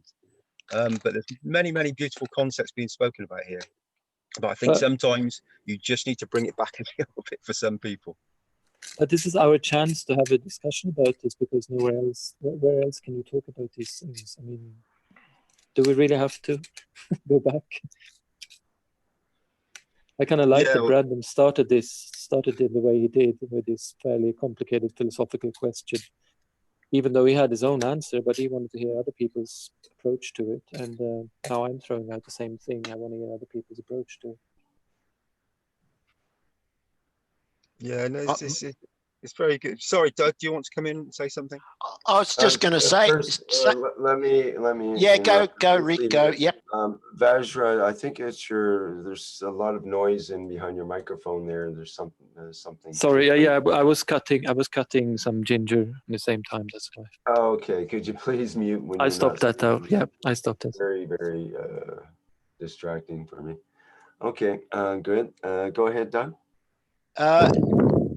To Dean there, Dean, I totally agree with you there, because you know, family members, people I meet, most people really don't give a flying toss about anything esoteric, you know, beyond what they believe are important, like their football club or the kind of car they drive is better than the other guys, and you know, and the you know, the bingo club they go to, or the gambling machine down the road. They just don't. It just doesn't come into their scope of thoughts, and that's been my experience for most of my life. If I choose to go or try and ask you know, deeper things, or strike a conversation up on a deeper level, the eyes glaze, and they say, yeah, but you know, what political party do you vote for, and what do you think about the you know, the state of the Premier League, who's going to win the next match, you know, what did you have for dinner, you know, and things like that. And you know, there are places like this little gathering where we can come together and have these deeper discussions. But you know, at the same time, you know, Mark is offering, with just this picture, something that's you know, a gardener, any gardener, and many people are absolutely in love with their gardens and the plants that they grow. And you know, that's maybe a doorway into them becoming interested in you know, what's this GANS that they keep talking about, and look at the difference between this plant and the one next to it, you know, that doesn't have that same you know, technology or substances, new states of fertilizing or encouraging growth. So, you know, strangely enough, we are kind of getting in through the back door, you know, to people that would normally not go into any great esoterical subjects, and you know, and they haven't had those deep experiences in their life, but they do know about their garden, and just now it's coming up, you know, talking about cars. You know, I believe it was said, the Iranians are working on you know, vehicles where you actually take the engine out, and you know, and you don't need it anymore, which is an old part of Mr. Keshe's teachings way back in Belgium, where he had a car, and he did take the engine out and sold it to the wrecker, and started to work on MagRav vehicles that don't need motors, and that, I believe, that will actually be coming very shortly, where your Elon Musks and others that have been working on alternative types of vehicles, they're probably frantically working themselves at the moment behind the scenes. Well, actually, Elon Musk, is his latest sports car design, which will be coming out next year, I believe, has actual plasma thrusters on the fenders or somewhere on the vehicle, a number of plasma thrusters to give it additional speed at high speed. It's kind of It's interesting. fantastic. Yeah, and who says he doesn't listen to Mr. Keshe? And he's also, he's already got the quickest vehicle in the world in terms of 0 to 60 miles an hour, and even 0 to 100 or 120. It'll beat all the other sports cars. And yet he's putting plasma thrusters on it. And you can bet he'll have one of the first flying vehicles. It'll probably be these, whirling blades still of some sort. But he really wants to fly it. He really wants to combine technologies. In fact, the sheet metal in the new Tesla truck is a special stainless steel that's exactly the same steel they use in the rockets for the skin of the rockets. So it's a high tensile special stainless steel he's come up with. So, I mean, the technologies are merging in one way or another, in spite of what we see with, it seems to be going retro sometimes with the rocket technology. I see all the fire coming out the back of these rockets, and I just go, that's exactly why I didn't want to become an astronaut. I really wanted to become an astronaut. I wanted to be a spaceman when I was young, 4, 5, 6 years old. But I somehow, it just was counterintuitive to have all that flames coming out the back of the rocket. We were supposed to have anti-gravity by then, and I kept waiting and waiting, and it just didn't happen. So I loved the Jetsons cartoon series, because that made much more sense to me. With the way they could adjust, to the environment, the way they could, fly without wheels. Had, positive positioning, right? They did. Funny about that. Yes.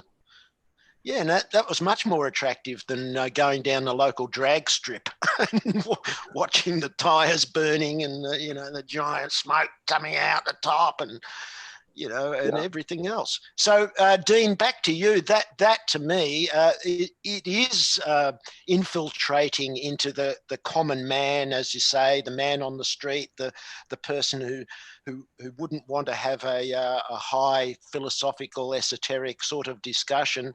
It's inevitably filtering in to all levels of society, catering to all types, I believe. And and it's unstoppable, because it's just the way the world is going. Just think back 20, 30, 50 years, how much it's changed. People are aware that things have to change, things have to evolve, technology has to move on, and I believe that that's exactly the way it's going, exactly the way it should be going. And we're riding the crest of the wave. Yeah, Doug, I think you're absolutely right there. It just did that one. Mr. Keshe always said that he's not going to show any magic, but the technology itself is full of magic. It's just us understanding it and understanding, what's been taught. Going back to like the average man on the street, when he says that he's not interested in esoterical and he's not interested in producing anything or thinking about anything that's outside of his own sphere of thinking, that through the conditions, the environment that he lives in. But what he will come to a point is to realize is that everything around him that he sees and views, he manifests. To the football matches, to everything. He can influence everything with his thoughts and his emotions and his intentions. And when he comes to that point that he starts to realize that everything around him, he can have some sort of control over through his physical thoughts and his intentions. When he realizes this, then he'll start switching on to this Keshe technology in a very big way. And I do believe that moment is getting very, very close now for many people. So when you bring it back down to the common man on that understanding, and once they gain that little bit of knowledge, I think it'll change many things in society for everybody. Yes. Yes, Doug, I think we're getting close to that point now. I really do. And as for spaceman and things like this, Rick, for me, when I was a child, yeah, I looked up at the stars and things, but I never ever felt like I needed to be a spaceman in a spacesuit. For me, it was never like that either. It was a deeper meaning, but that's just my experience. Not everybody has a different experience in life. But for me, it was never spacemen and space machines and that sort of thing, spacesuit, sorry. It never was. No, I felt things. I felt very deep things, but it was never in a physical form. It always, for me, it was a plasma form. As I said, but that's just my experience. And we all have our own experiences in this reality, in this life, in what we manifest, the experience we decide to have. Rick, do you remember you and I were mentioning some time ago, a few years back, lying on the back lawn as children and looking up at the stars, and the thought crossed our tiny little childish minds that maybe there's some other children on a lawn, on a backyard, on one of those little bright spots, lying on their back looking out at us and wondering exactly the same thing. And you even got a torch out. Yeah, I was just going to mention I used the You got a flashlight. torch out and started flashing signals to them. I was communicating at an early age. You bet. Yeah. No rockets involved. Across. I figured light travels forever in space, and you know, it's going out there. Someone's going to receive it somewhere. It's got to be other kid looking up at the sky at me. And Mr. Keshe, he said, well, maybe you were communicating on the soul level with those beings, on those far distant. They're not so far away on soul level. They're right there. There's no light years. There's no, it's instant. If you wish to connect and they wish to connect, and probably we as little children did connect. That's probably why that thought even entered our head in the first place. That they were there looking back at us, and saying exactly the same thing and asking the same thing. Yeah. Yeah, Doug, thanks for that. That's very beautiful. So I think many children have, through their lifetimes, as you said, led back on the lawn and just looked up at the stars and thought about many beautiful things. And when you don't consciously think, when you actually just lie there and just view, that environment and become very quiet with yourself, that's when you get even more knowledge. And I'm sure there's many children, because it seems to me, and I'm sure most people are aware, that when you're a child, that innocence, you just let it manifest very beautifully. You don't have the conditions and the environment around you that takes that away from you, that essence, that truth that you know. So children, they experience things in a beautiful, very just still, wonderful place.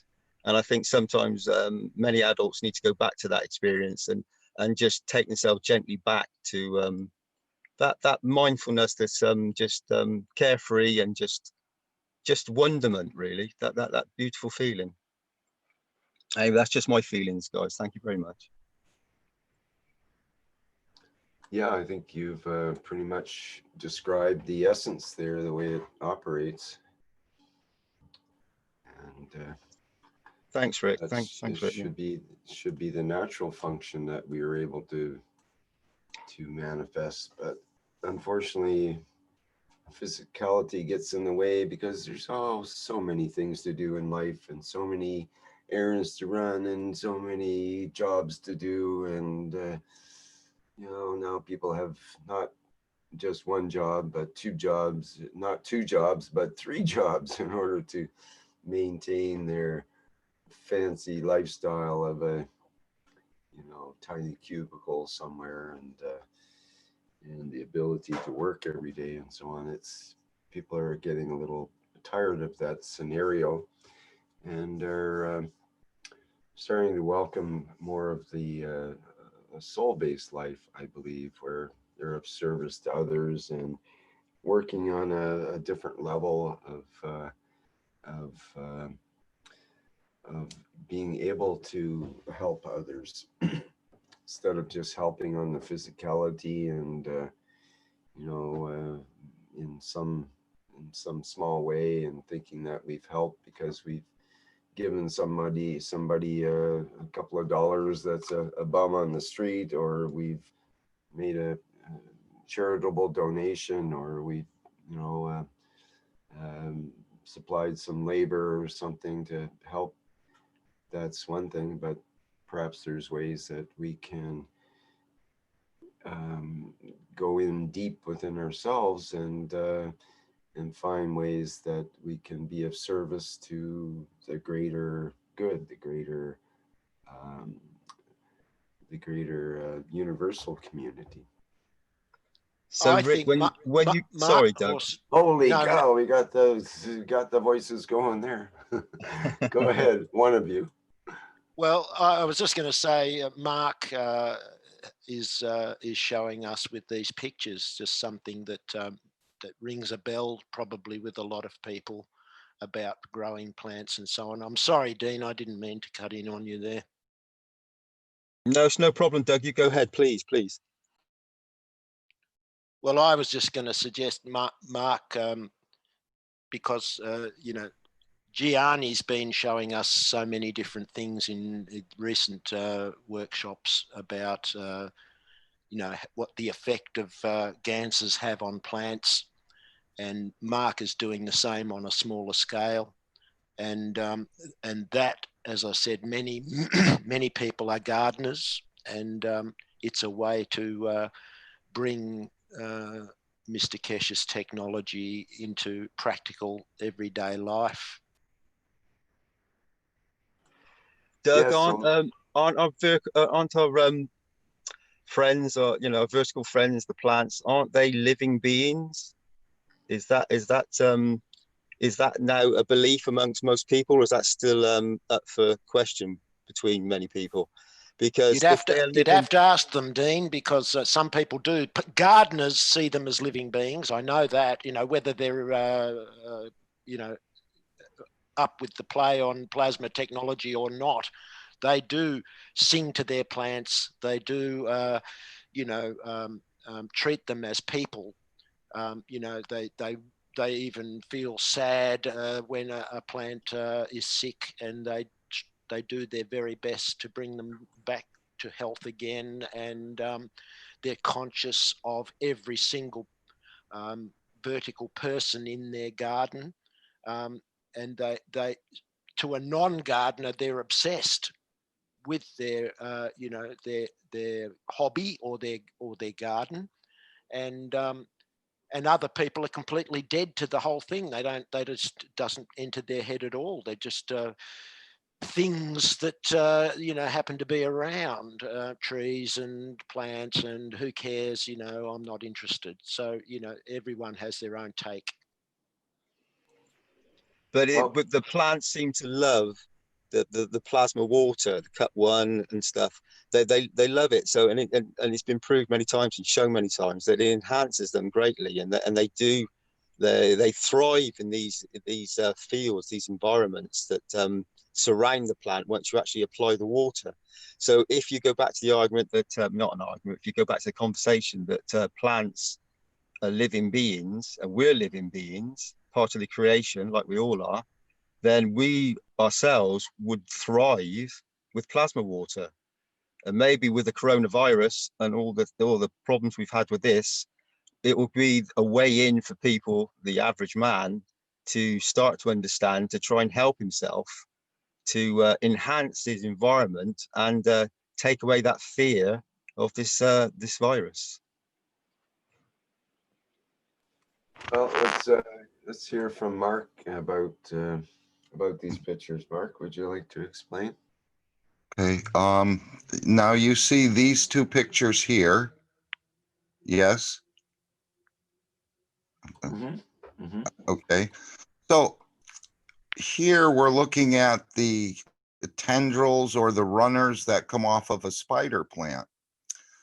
The one you see in the white hanging, or it's not really hanging, it's on a shelf here.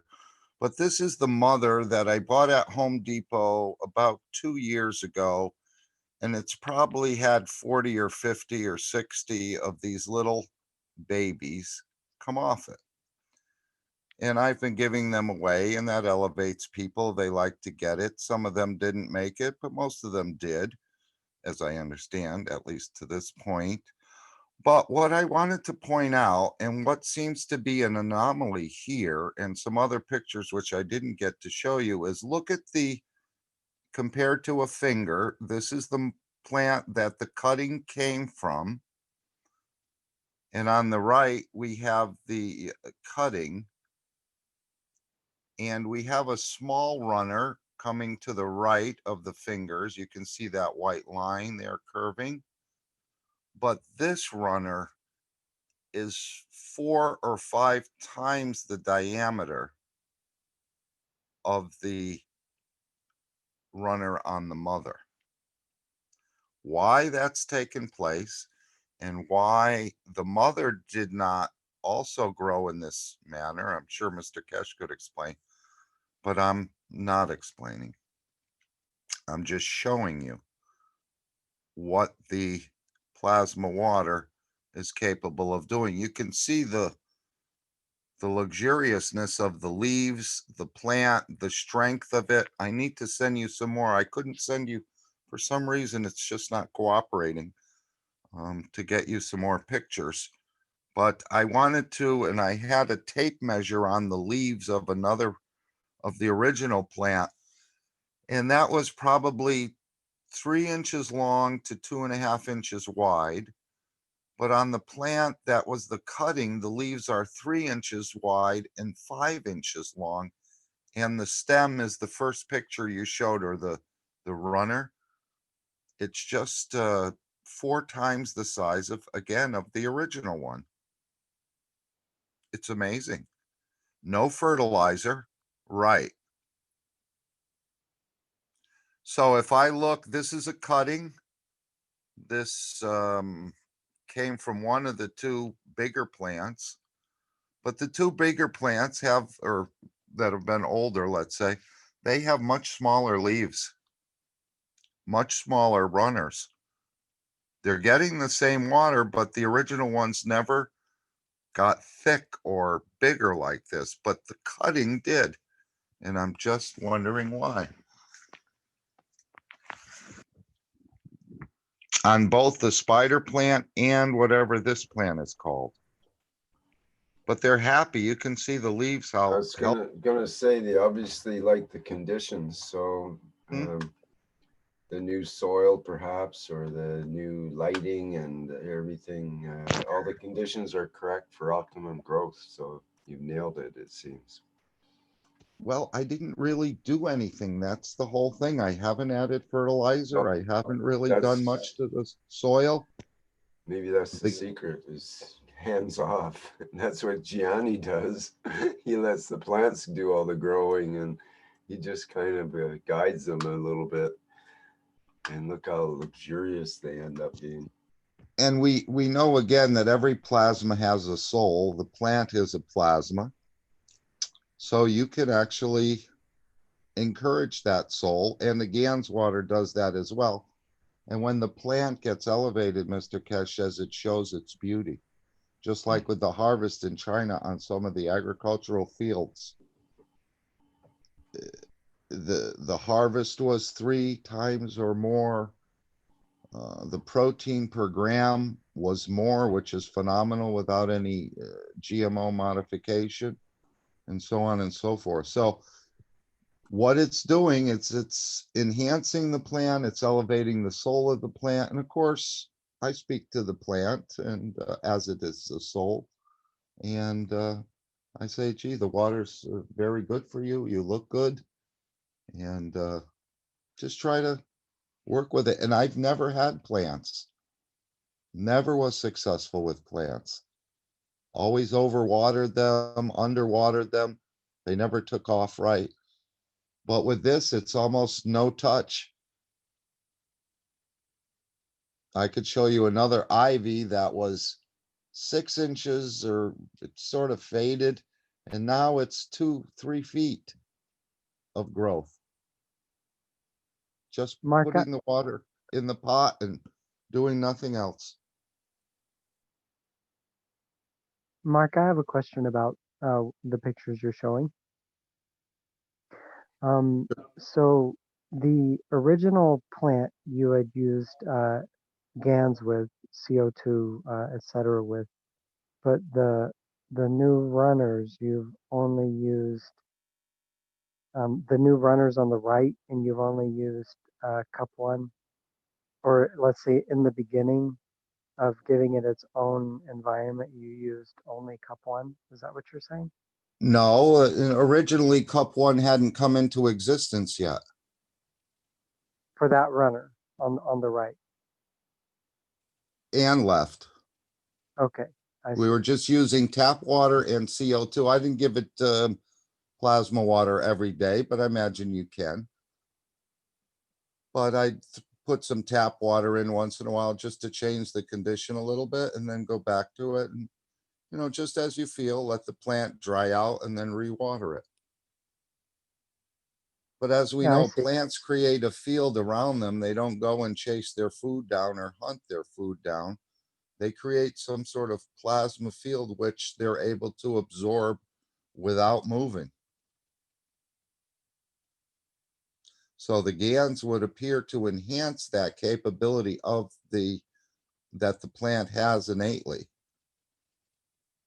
to capture fields without moving or without, you know, whatever the rest of us do to get our food or our support.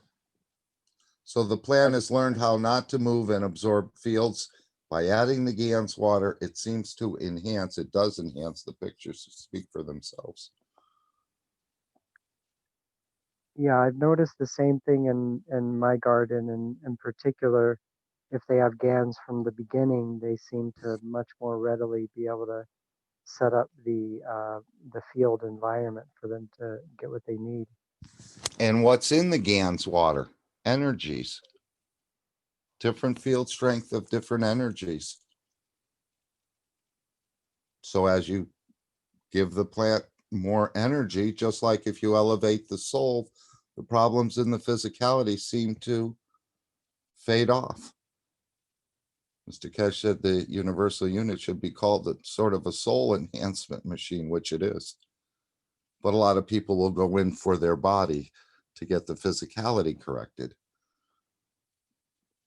But the key is elevating the soul, whether it's a plant, a person, or a planet, I guess. Even the planet Earth has a soul, which has been beaten back quite a bit by our use of the resources on this planet. And so we're moving away from that into using the energy of the universe to do what we want to do rather than the resources of the planet. If you follow that.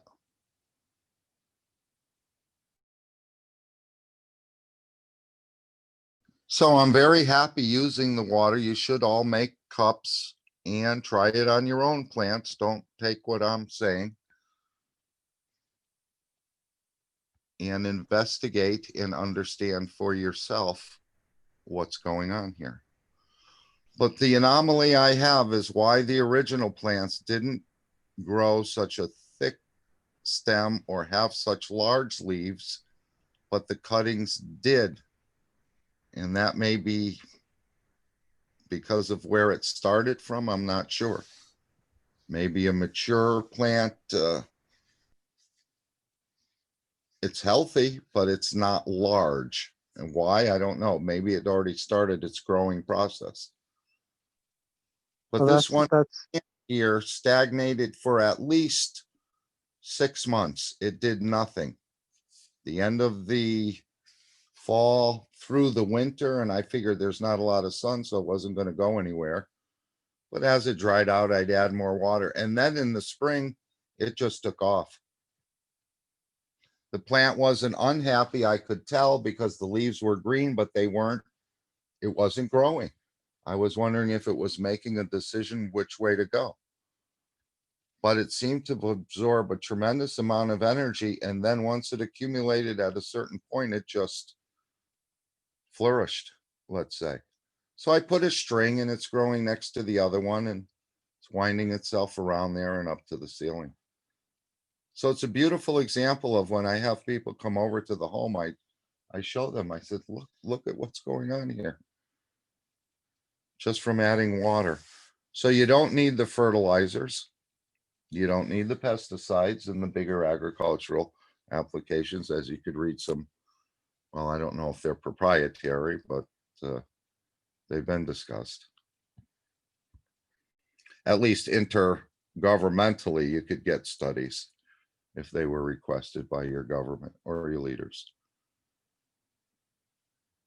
So as the corona virus is drained using this technology, and people will begin to see the success as they had and documented in the university in Iran with 200 cases and varying degrees of corona and so on, that this will then go into the other areas, the plasma technology, into agriculture, into energy production, and obviously health will be along with it, along with space travel and so on.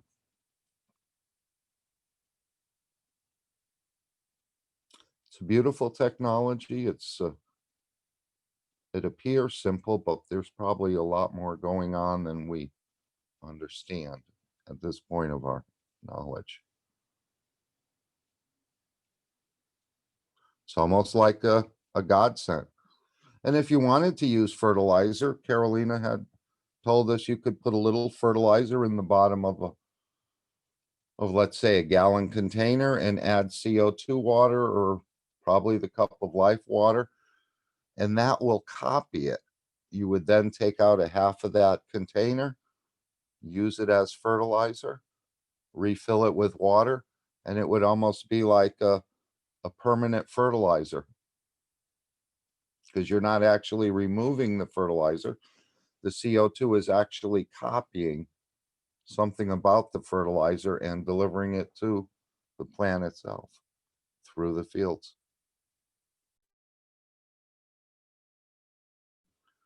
So if I had the other pictures handy, we could see a little bit more and explain, but I'm quite pleased with the results with not a lot of care whatsoever.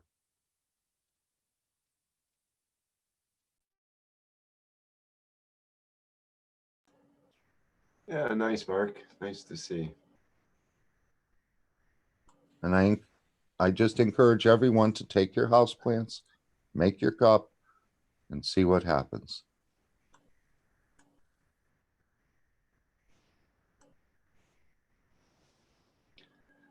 Yes, I've had similar results with my, well, I have two inside house plants. One of them being a tropical kind of plant, and it's gotten lots of new leaves after many years with practically no growth.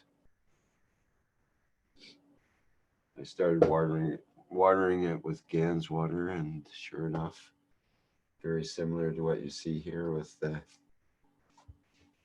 this very nice looking fresh growth.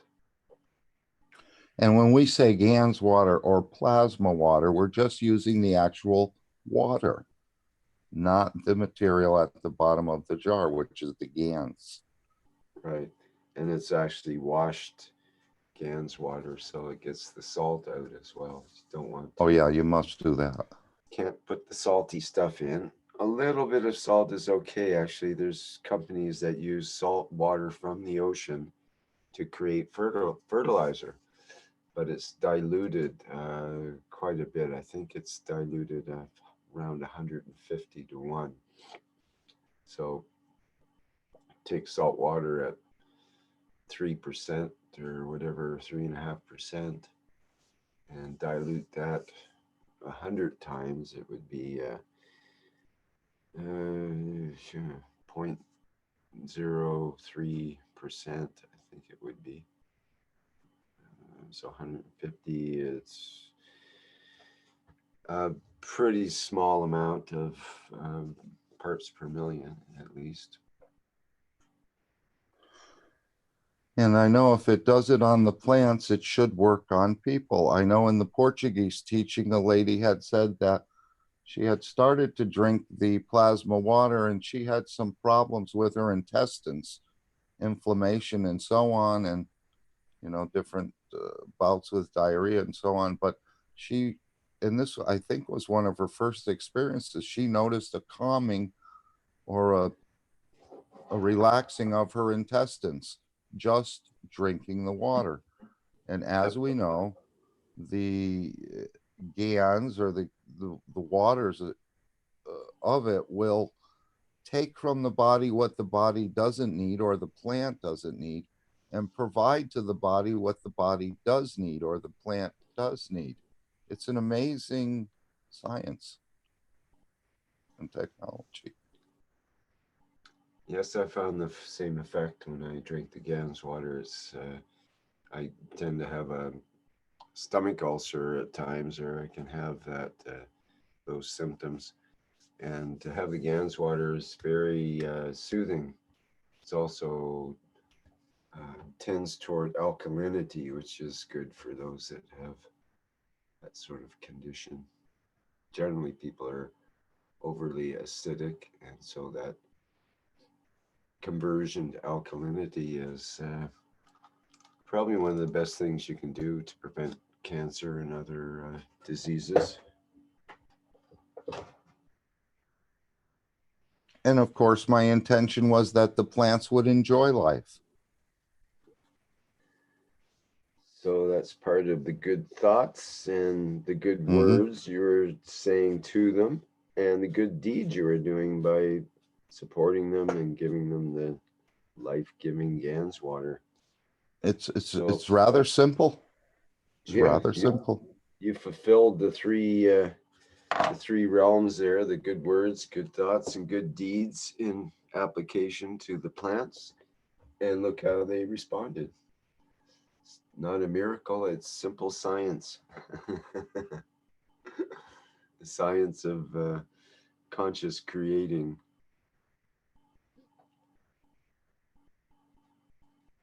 I just had that conversation this evening with someone who said if they went into the unit and they got this and this, it would be a miracle. I said, no, it's not a miracle, it's science. And then they went on Google and what's the definition of a miracle? And I said, no, it's you can repeat it. It's repeatable. It's not a miracle. It's actually science, and it can be explained and repeated.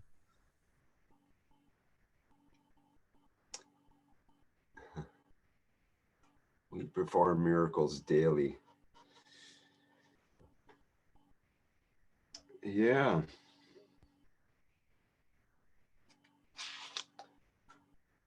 Okay, anybody else have some info they would like to share?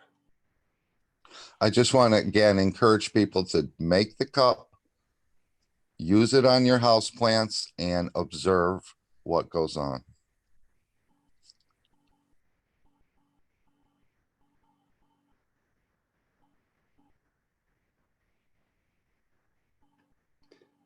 Joseph says in the chat, somehow I missed the information if we may use in this Corona time the Cup 1 GANs in spinning reactors. Does anyone have an update for me?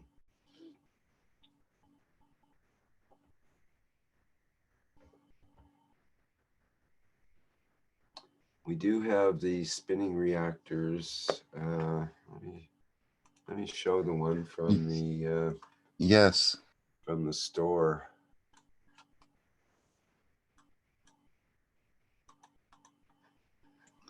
And he's actually asking people to document, put a couple of these in the house and see how the conditions change.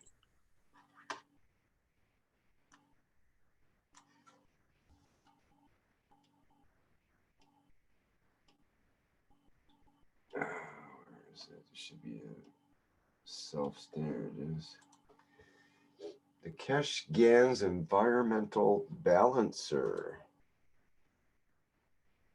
I thought that's brilliant unit. I really like it.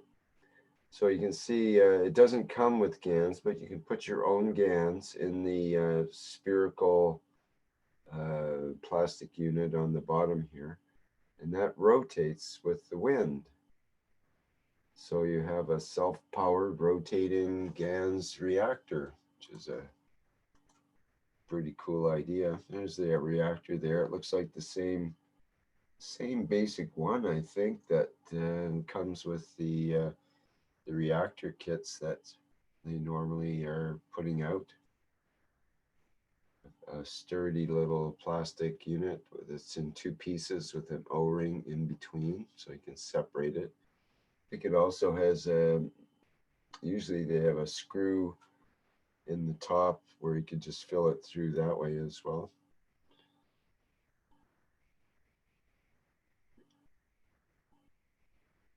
And I have some kind of bearing unit on it, and the whole thing mounts to a post or wherever.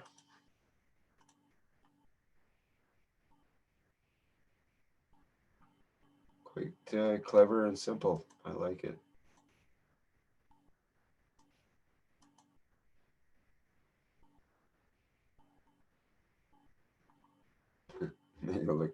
Make it look pretty big there, but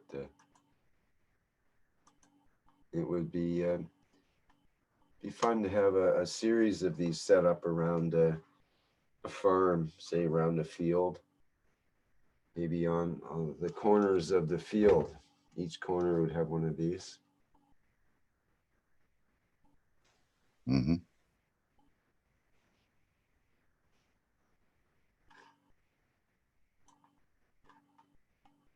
Environmental balancer. After years of research and months of perfecting the innovation in the Keshe GANs development, we are introducing to you now the latest Keshe GANs products. The Keshe GANs environmental balancer can be set up in any area where air streams are present. Fill the reactor with your preferred GANs mixture, seal it, and place it into your environment, at home, at the office, or take it with you anytime you travel. The wind-activated fan will allow the rotation of the GANs reactor, producing sufficient amount of dynamic fields to create a protective environment for you to enjoy. Refill the reactor as needed. So I'm envisioning, myself as a kid, I would have something like this, and I would hold it outside the window of the car moving along at 60 miles an hour. I bet that thing would really whip around then.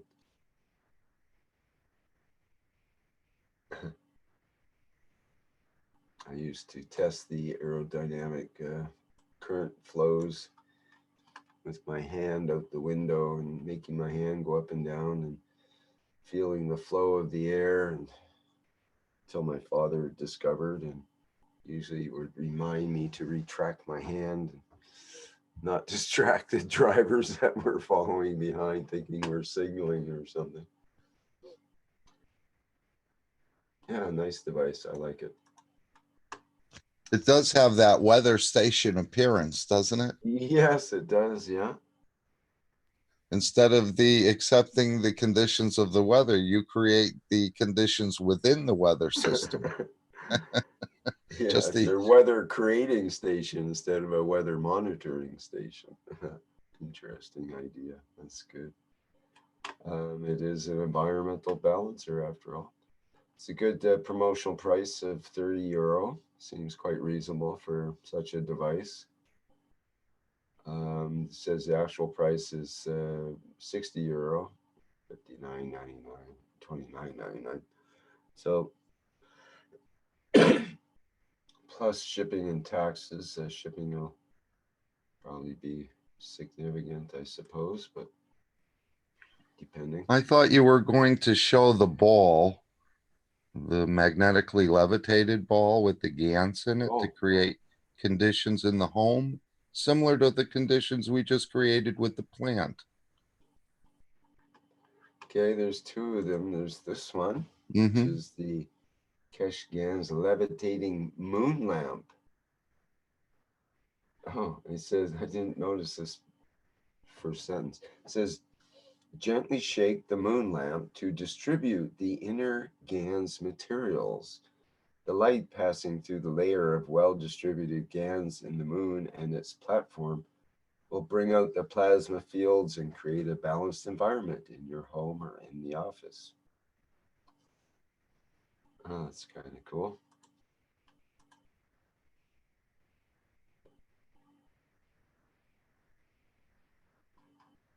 Floats, I think it was say about a centimeter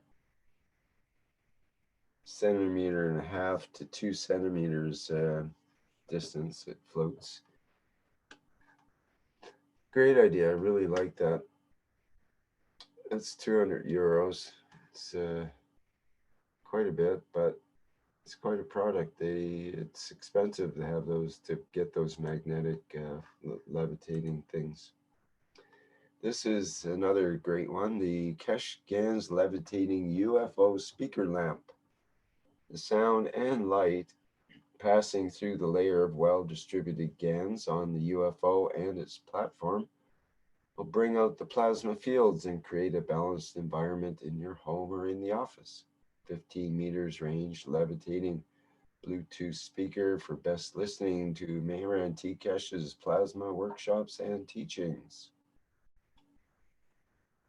You can imagine having it set up with a laptop or maybe an iPad, and just having a constant flow of the words of Mr. Keshe say through workshops. You could have back to back, literally hundreds of hours of teachings coming from this little UFO speaker, and it would always be different. It never be the same thing twice, basically.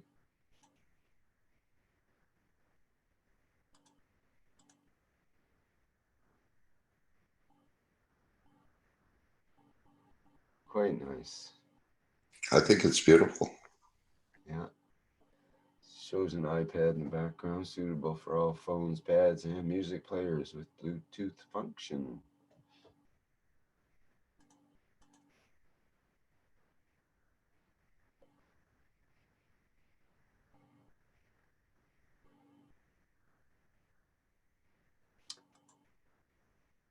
And he was encouraging people in the home or the office, correct?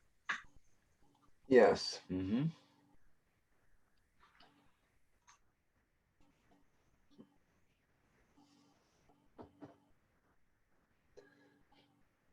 You could see it, for example, maybe playing music in a dental office or some other professional place.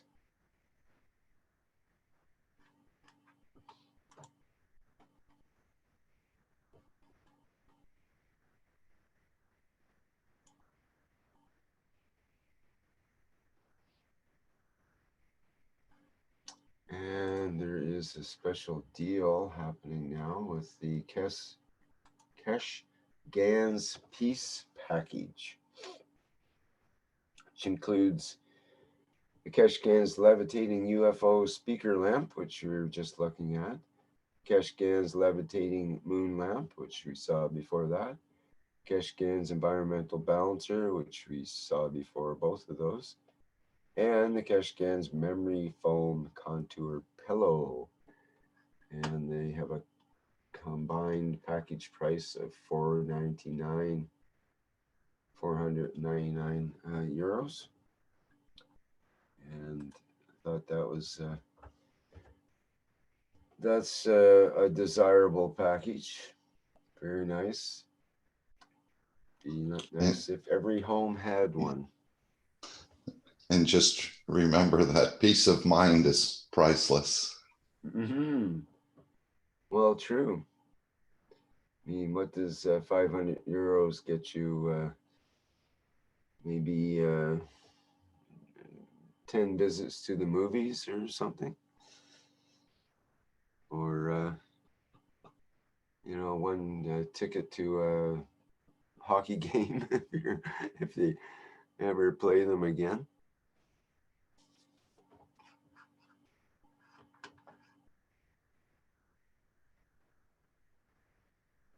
Priceless.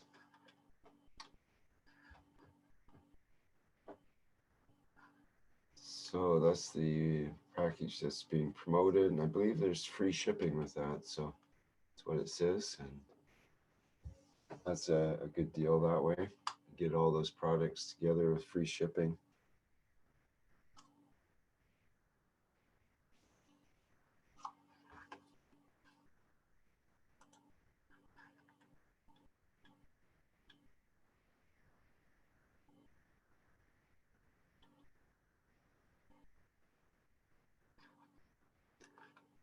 And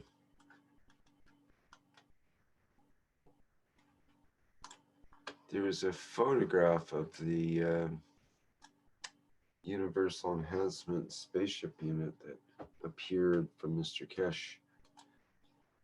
Don't think I have a copy of it here.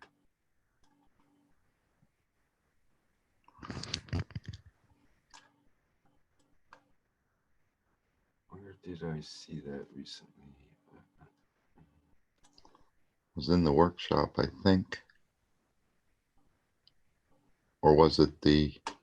Yeah, it was in the last workshop, I believe, but somebody had clipped it out. I think it was maybe in Golden Age of GANs or one of the Facebook posts. I don't think I could put my finger out. Let me have a quick look here and see if I could find it.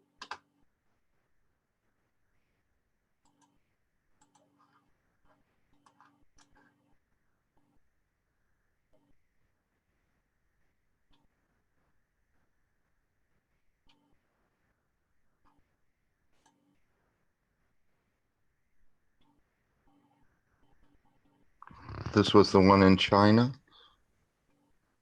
Yeah, it was a picture that it looks like Mr. Keshe or somebody had made some annotation marks on it, and it was an actual picture of the unit. It looked taller than the gentleman standing next to it. I think it's about 6 feet or more in height. Uh-huh.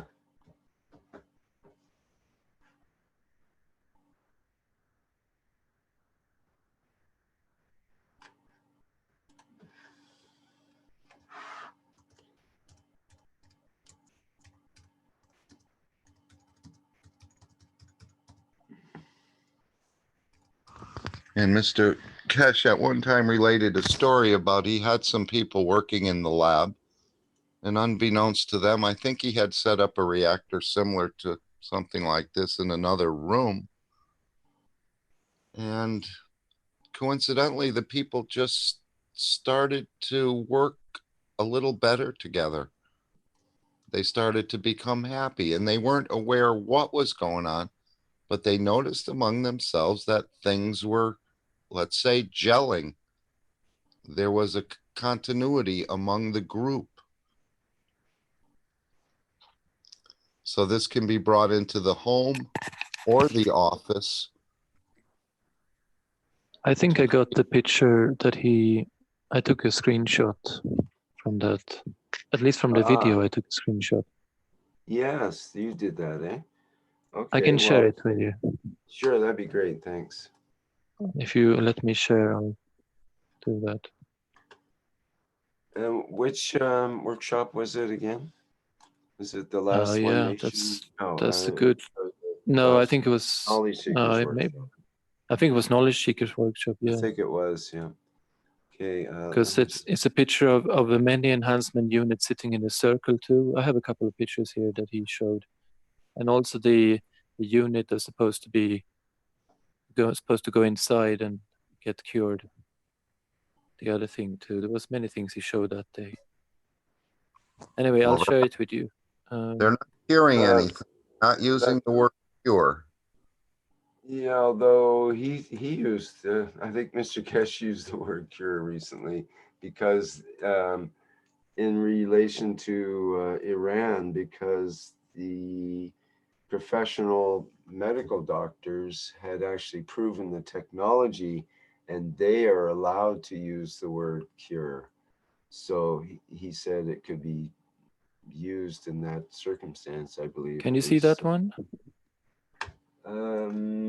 Yes. Yes. And I can't. Okay, that's good. Yeah. Bigger than that now. Okay. But there That was one, and then there was a set of them. Now, Mark, you were mentioning it looks tall. However, a couple of factors. One is it's off the floor by, geez, almost a foot. It looks like there. Yeah, approximately a foot. 8 or 10 inches, or maybe a foot.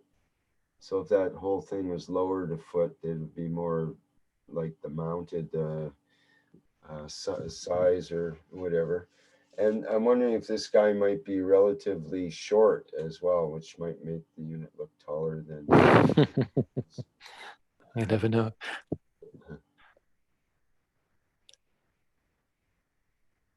It is a beautiful concept for sure.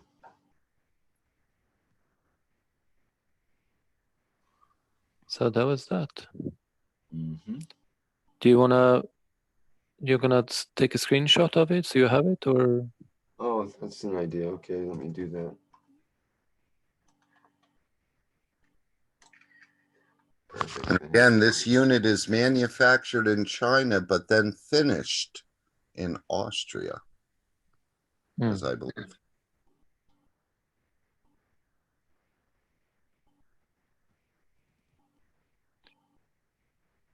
So what are they doing in Austria? Are they coating it somehow with a guns coating all around, nano coating all around? What are they doing? I would imagine it's proprietary at this point. And they don't want you to understand it. Mr. Keshe said, man is not ready to understand everything yet. And if you go to take it apart and try to figure out how it works, it's not going to work. Yeah, we're not planning to do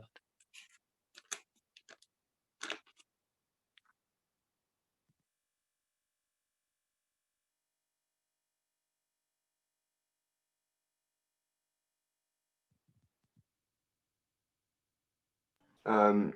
There's a question mark in the YouTube.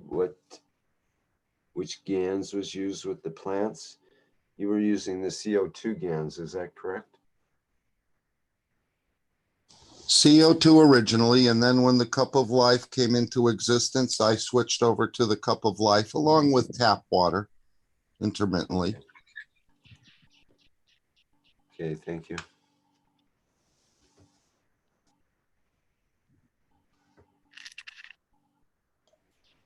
Joseph from Austria here. If you make GANs, especially for the vertical beings, you have to target less salt level than for human beings.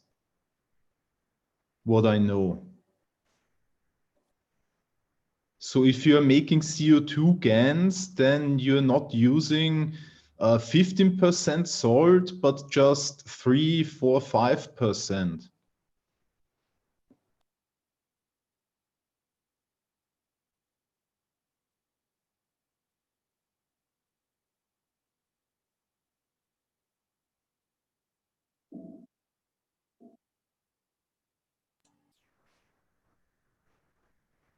Okay, that could be a consideration.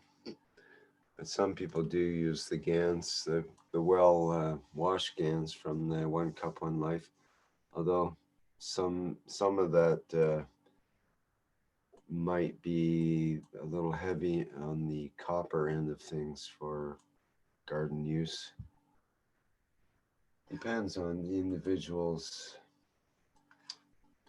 experience and how they make their GANs and so on and so forth. And at one point, Mr. Keshe said, you work with 3 or 4 Ganses. I work with 4,000 Ganses. So that's why this unit has such a wide spectrum of ability to affect the matter state and the soul level. And that's a pretty lot. How they're placed, where they're placed, what's nano-coded, what's not nano-coded, I believe is all proprietary.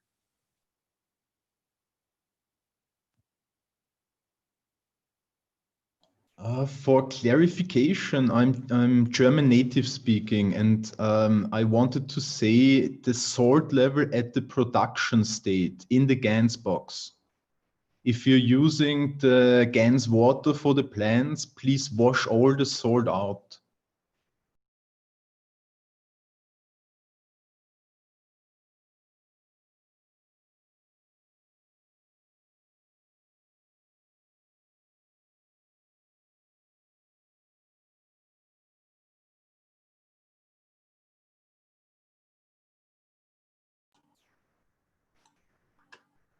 Okay, open for more discussion.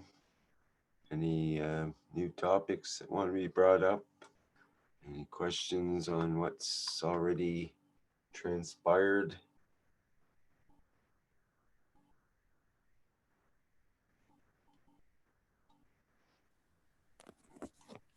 Hello. Hello, Um, Kimya.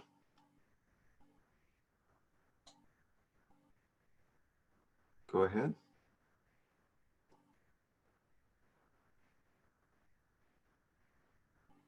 Not hearing you for makes some I reason. want to feel the difference between regular plants and the one I washed with GANS water, and I want to ask what the plant would be more clear that the difference would be appear.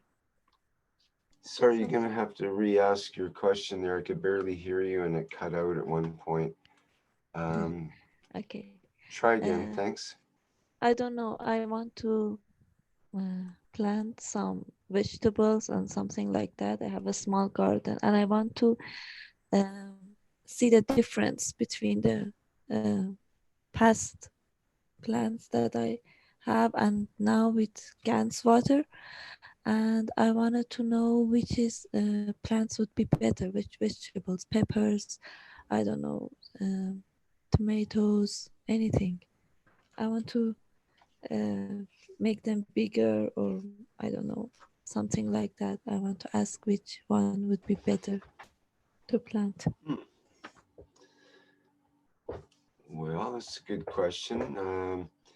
Certainly, I believe tomatoes would be a classic example. They respond well to, having the right conditions, and you can quite easily, have one row that's the ones that are treated a certain way, and one row for control.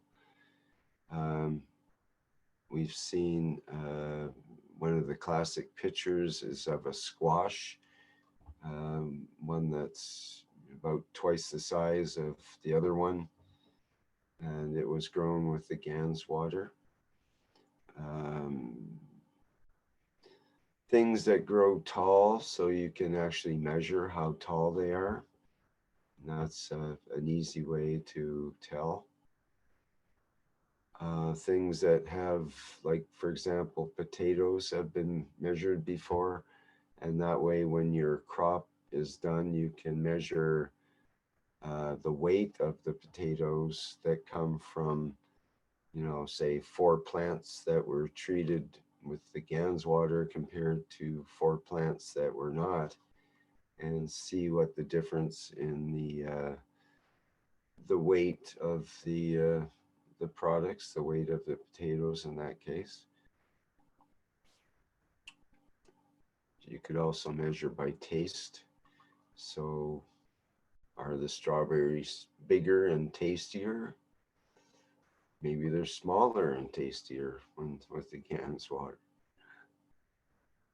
What And would you another like benefit, go ahead, Rick. Go ahead.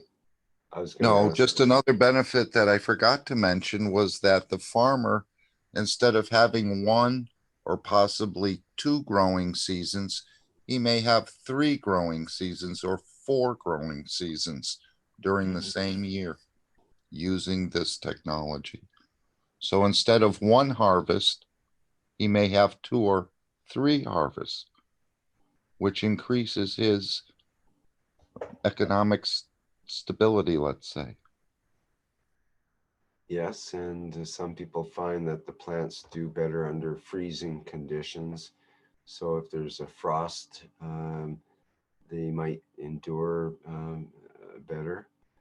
And if you had 1 row of lettuce, for example, that we've seen before with the Chinese lettuce, 1 row that was not treated and it died in the frost, and the other row was still growing in the snow and frosty condition. So what would you like to grow? What do you think would be something appropriate for your area and for what you would like to see? And you have to have enough of an area that in your garden so you can compare one to another. What do you think would be appropriate?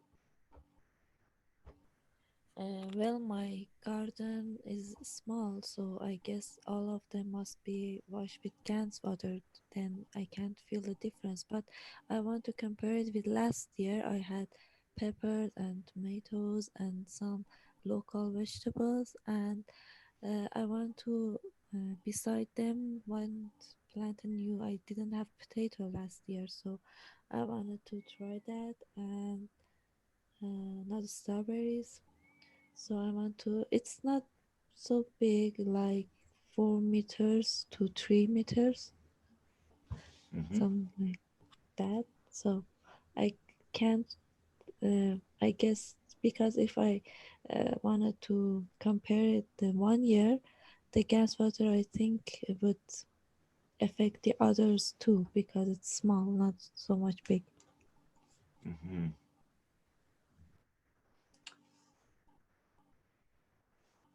Well, you could hand water some particular plants with the GANS water. Water all of them normally, but give some of them special plants, extra treatment with the GANS water perhaps, or replace some of the water that they normally get with GANS water on an individual plant basis.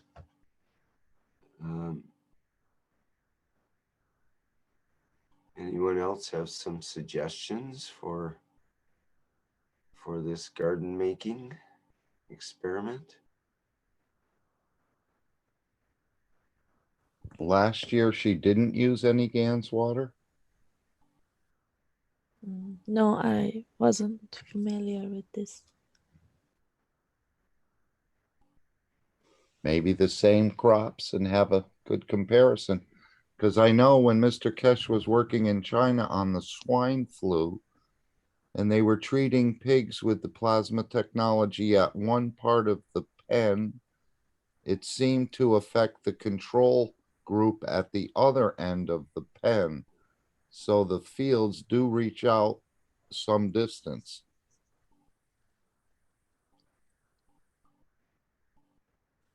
So I would just plant what was planted last year. Again, it's up to you, but, and then you'll have sort of a comparison, weather conditions and so on being similar, crop being similar. You'll see what yield came about this year compared to your yield for the same without the Gans waters last year. And that's just my suggestion. Of course, you let your soul direct you.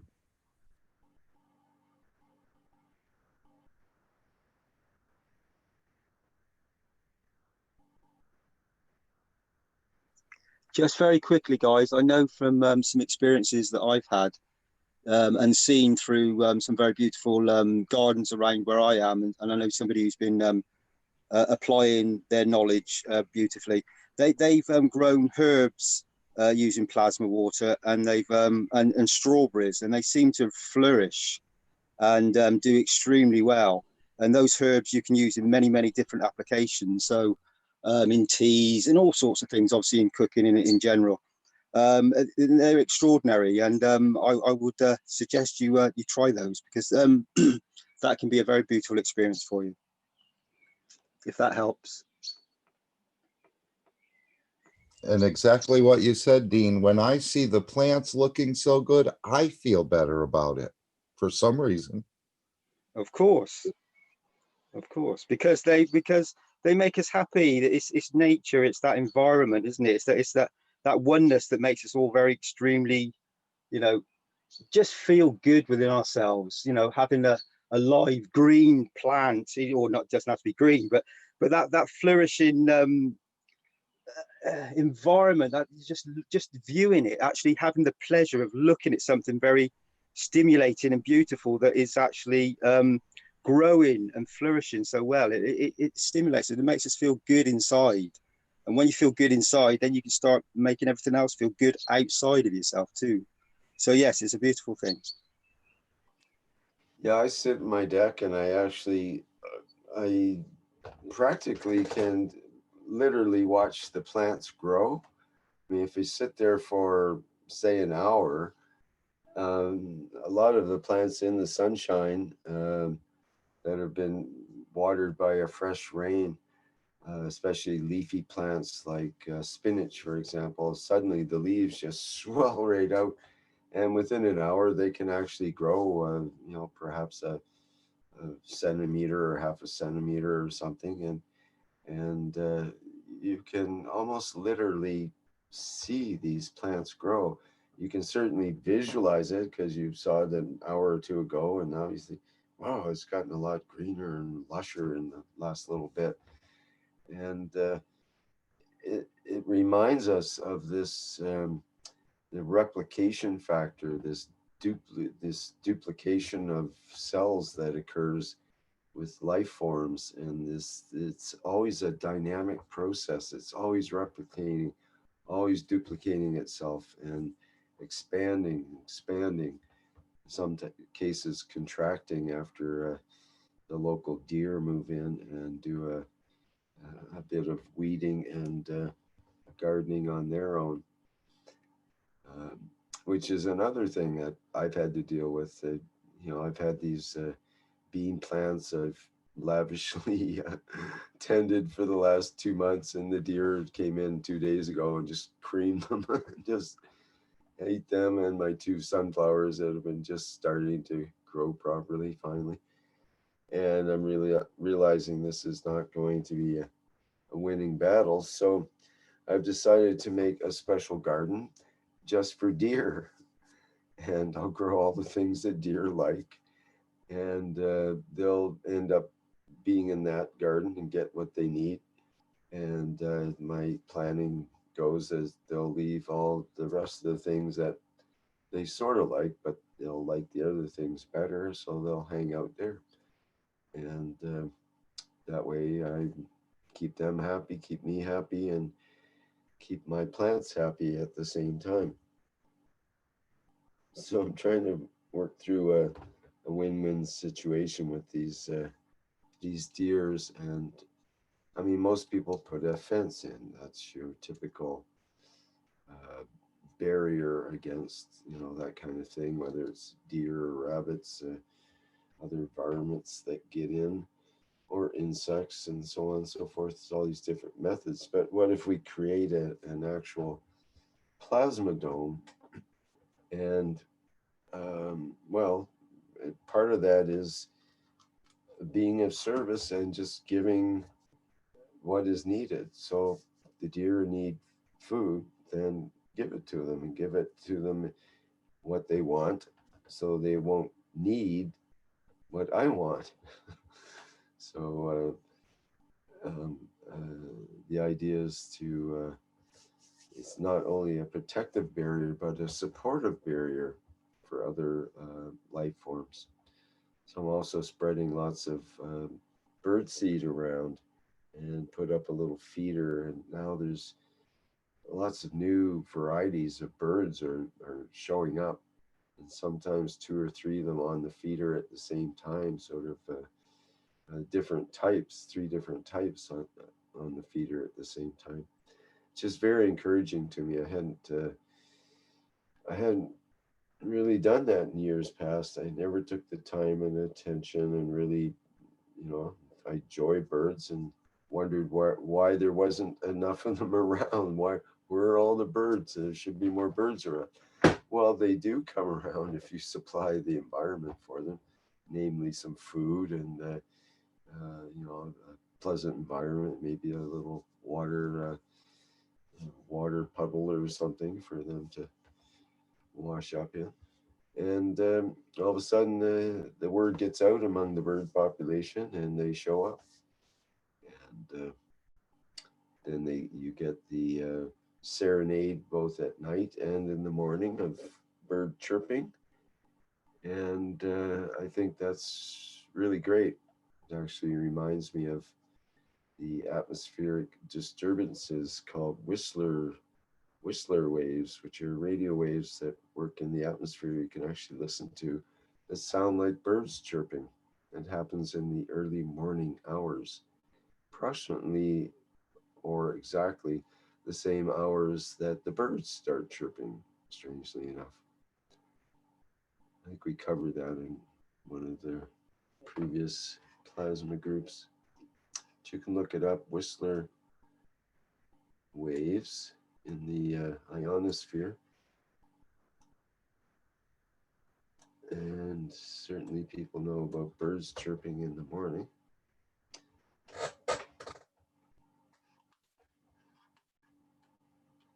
Okay, what else do we have? Well, Lady? Rick, I wanted to add a little bit to just the garden experiment. Mm-hmm.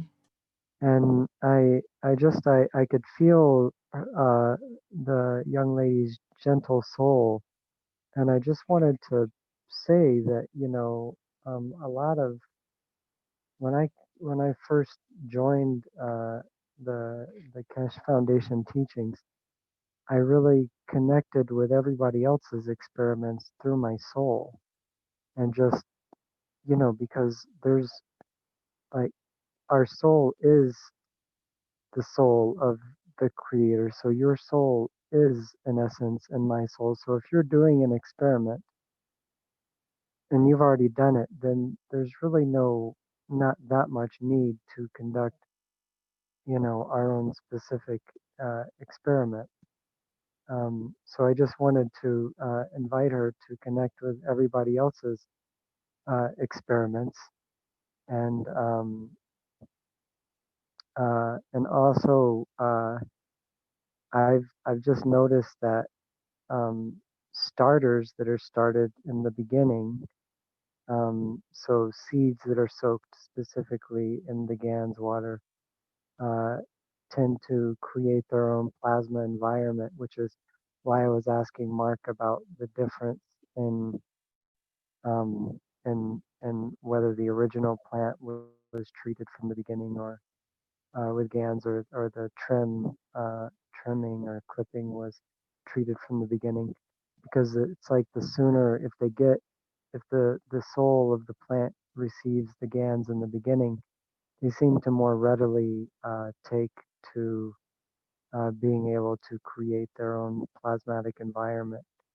Um, And then Gianni, so that's my second tip is to, maybe if she buys starters, those won't have been treated from the beginning. And if she's using seeds, then she can treat those from the beginning. And that can kind of be part of the experiment. And then Gianni made an interesting point a couple of weeks ago about not over weeding. In fact, it looks like he doesn't weed at all. Um, I needed to weed around my garden because there's some things that just really take over. But I've really, since hearing what Gianni was saying, I've really decided to be very selective from here on out on weeding, and just to make sure that nothing around gets weeded. That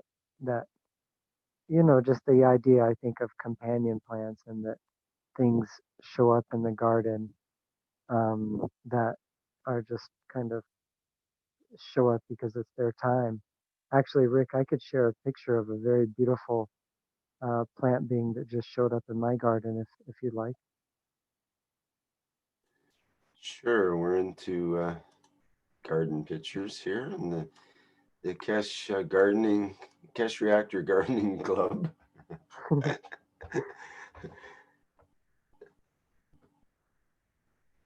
This is funny. Okay. Uh-oh, it might not be. Let's see. Well, here I'll just share my screen. Mhm. I'll start capturing everything. Okay. So See here. so can you guys see that, Rick? Yeah, just a minute. I have to get it transferred to the other screen here. Having a few technical difficulties. Not That's a sure nice why flower. that What is showed that? up here. Well, it's some kind of it's called they call it a sacred datura. Oh, it's the datura. Okay. Yes. Does you know this plant? Yeah, we have plenty of them in Nepal. Oh, okay. And in Nepal. Mm. I see. Yeah, so she started blooming, and this is a wild datura who just showed up in the yard. We didn't have any for the first couple of years of being here, and then all of a sudden she shows up. And this is from the past full moon. This is the first blossom from the past full moon. Ah, beautiful. But that's Yeah, taken in the dark. it's taken at night. Yes, she's a night Yeah, bloom. this way. Yeah. Okay. Yeah. So anyway, I just thought I would show that, just to say that certain things show up because they're needed. Yeah, you can. Supposedly you can use the leaves and the flowers and everything for different kind of consumption. Right. I was doing some research and seeing that everything with this plant seems to have a use, and I know that she does die back, and already she has some flowers that seem to be ready to be sort of picked off because they're past their time. So, but I'm getting a lot of healing from her just by sitting next to her at night and Nice. at the daytime. She's so soft. So anyway, It's a beautiful fragrance. Yeah. yeah. So that's all, Rick. Those are my three little takes on the garden. Nice. Yeah, it looks like a full moon. Thank you. You're welcome. Okay, I'm gonna stop sharing once I get back to Zoom. Kimia, do you have any more questions for us about anything you'd like to know?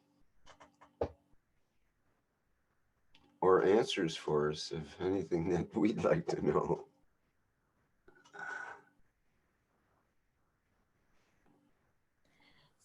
No, actually, I'm just about to start this all, and in the future I may have lots of questions, but for now I just want to start and I don't know, just experience what I learned this past few months and try that.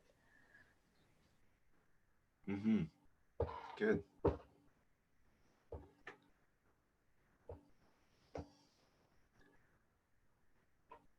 You can learn to feel the fields, as we say here so often. And that's, I think that's one of the important things about all of this. Is the agricultural blueprint letter at all available? Where it gave a number of bullet points about the technology and how it affected agriculture?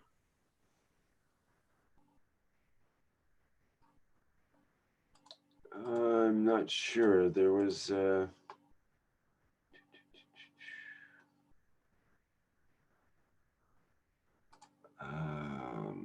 think it was in the Universal Council. Let me see if I can find the.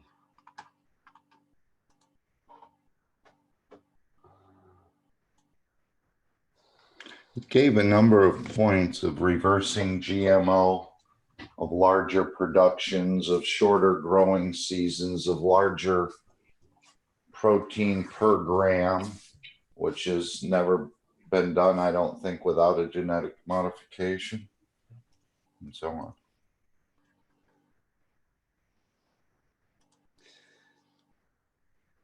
Okay, there is the Universal Council letter to governments. Is that what you mean? Or are you I think looking that for- is. Okay, I can show that.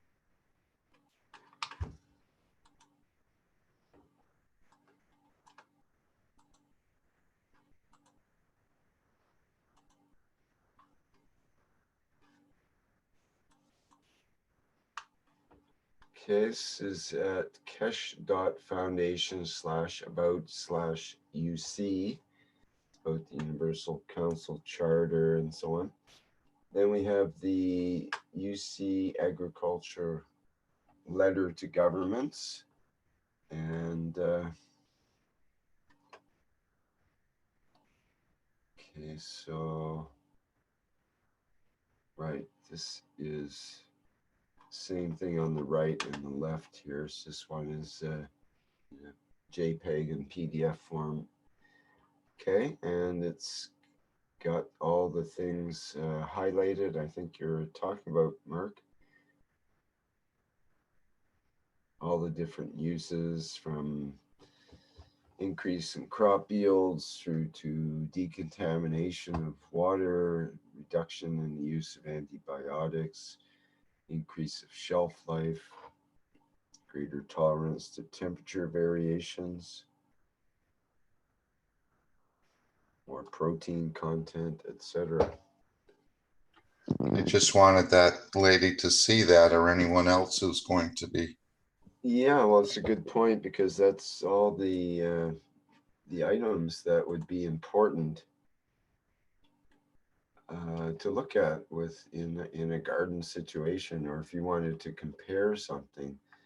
You know, can you use less water in the system that uses the GANS water compared to the other part of the garden, let's say? So that's part of the reduction of use of groundwater.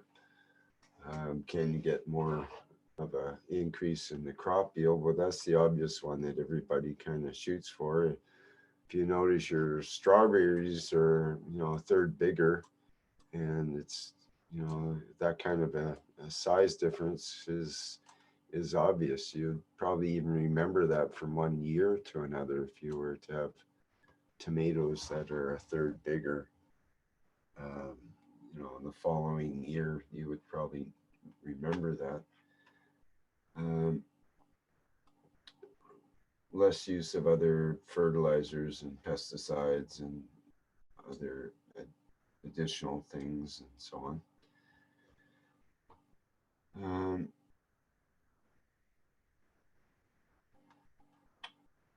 Yeah, so that's the list there. In any case. Thank you, Rick.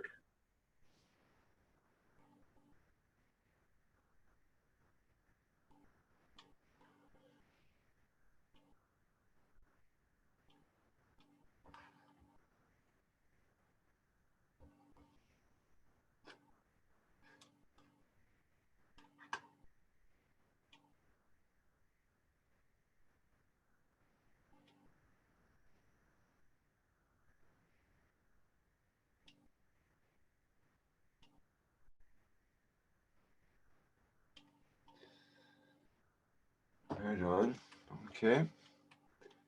Anything else anyone would like to bring up here?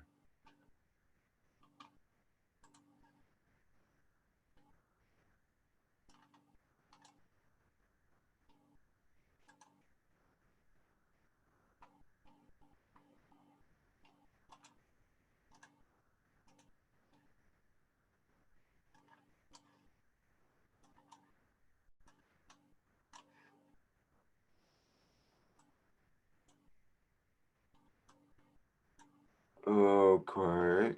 Okay, it's gone kind of quiet. And maybe it's because we need to move along into ending today's workshop. We're up to almost 3.5 hours now, so it's not a bad run. Covered some interesting topics, got in deep, got back out, got into some other things, as we do in this group. It all comes around to the plasma eventually, it seems. Anything else that anybody would like to add, subtract, multiply, or divide before we end today's workshop? Rick, hi, Steen here. You just showed the Universal Council. That to me seems like is a very important body that's being brought forward onto this this planet, and I'm sure that they will become more and more influential and more a part of the very being of this planet to bring forward the universal community into the planet Earth and around the planet Earth. Even though they're all within us already, I mean, it's all part of everything that we are. But the beauty that they're bringing forward and the intentions and the wishes and the sheer knowledge that they're bringing forward to humanity to help us all evolve and become a much more peaceful, beautiful race.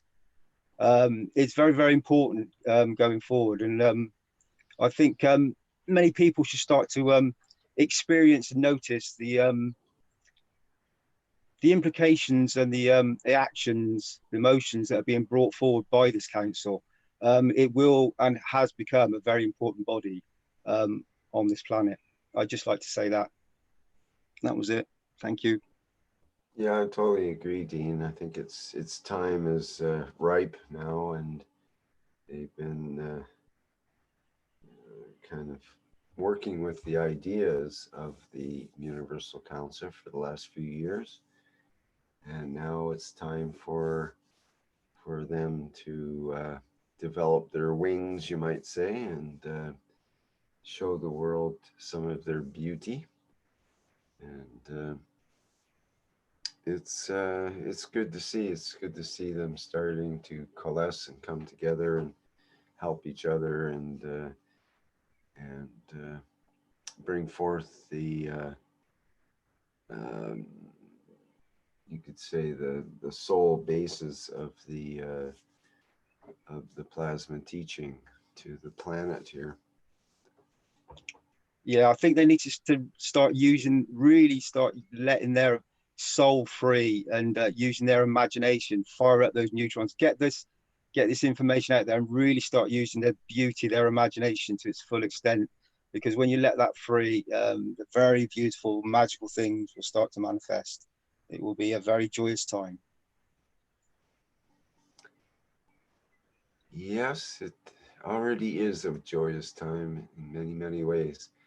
It's, as they say in the Universal Council and Mr. Keshe, the piece has already been done. We just have to follow through and do the motions now to confirm that it's already a done deed. So we are very fortunate to live in these times where things are happening and things have happened, and here we are right in the middle of it. Aren't we lucky? And You I, said, I just want to, if I could, I just want to thank the Canadian government. They're the leaders, I think, in the world right now of protecting their populations, not so much maybe against the coronavirus, but giving them a stipend and giving them some food because they know these times are hard. I think Mr. Keshe said 500 million people have lost their jobs over this worldwide. And I'm sure in Canada, it's a similar percentage. In the United States, I think it's 40 to 50 million people are out of work because of this. So your government has, and maybe you'd like to elaborate on that a little bit. Well, they have This been is the model we're going to move into. They were supportive. Is the key word. This month they were not supportive in my particular case. So, but generally, yes, they've are basically taking on some rather advanced thinking and techniques in terms of governing, actually considering government without having to meet in the government, offices and so on, and actually conducting government from home. And indeed, the Canadian government already established last year, probably around this time, the office, the federal office, in fact, it's a federal ministry of digital government. So the Ministry of Digital Government is an interesting new, ministry. It's just completely new, essentially made up, but they do work to help convert the government into a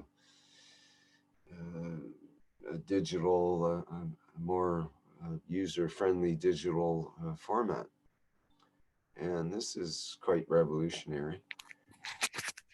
Who's behind the idea? Who's behind the idea? Yeah, of the government, new form of government. Where does it come from? Well, it's been sort of floated for quite some time, this idea of digitizing government, making it more available to people and less burdensome with the overhead and all of the buildings and everything else that isn't really required in our modern digital environment. But one person in particular that's the leader of that ministry, who is the Minister of Digital Government, is Joyce Murray. And she has an interesting background in that she did her thesis decades ago in the what do you call it, the CO2 carbon credits. She actually started the carbon credit program, which was initially not such a bad idea. And the manifestation of it is it gets abused, but it still has potential to, and has helped make movement toward less fossil fuels and that kind of thing. And she has also been the Minister of Environment in Western Canada for British Columbia. She's also led one of the largest areas near Vancouver as the MLA, the Minister of Legislature for that area for years. And so she has a lot of background behind her as potential for this new government arm that's kind of initiating a lot of new changes. And other things are happening too. There's talk of defunding the police, and there's talk of a guaranteed annual income for people, and so on and so forth.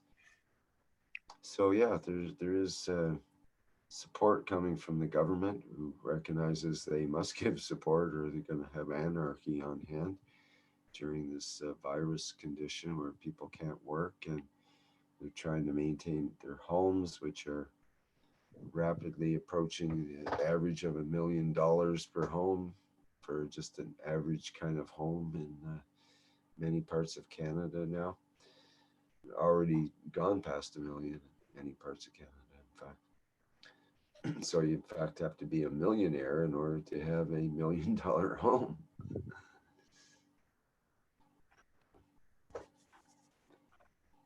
Yeah, that's crazy. Anyway, there are some changes happening. Definitely, this whole virus condition has affected the entire world, and it's amazing the transformations that are taking place.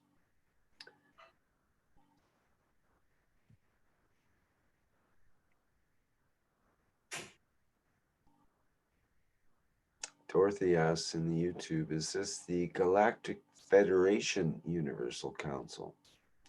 No, we're the Universal Council of the Keshe Foundation is not associated with the Galactic Federation if they have a Universal Council. But the Keshe Foundation Universal Council is designed to essentially be a liaison with the universal, what's called the universal community, which may or may not be represented by the so-called Galactic Federation.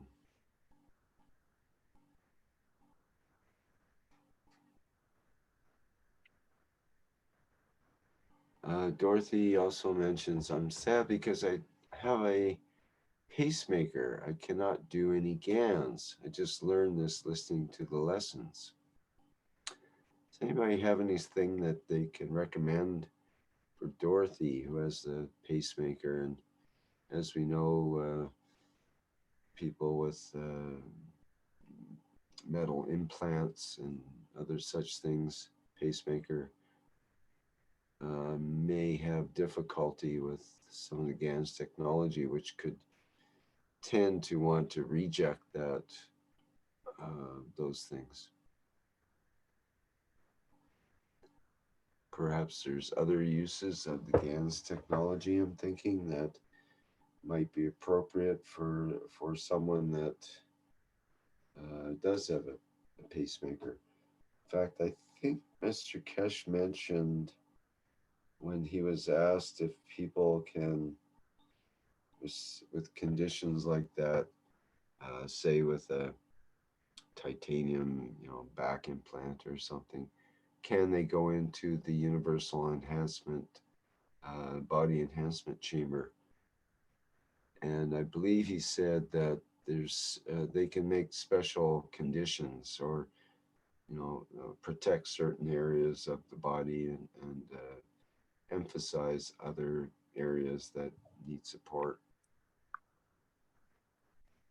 So there might be something you can do using the fields of the GANs instead of ingesting it, for example. Maybe there's some other things you can do as well. Yeah, why not just a star formation and sit in between?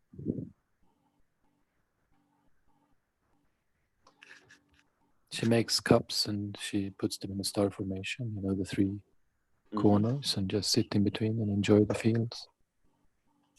Yeah. She says, yes, it might cause the battery to corrode.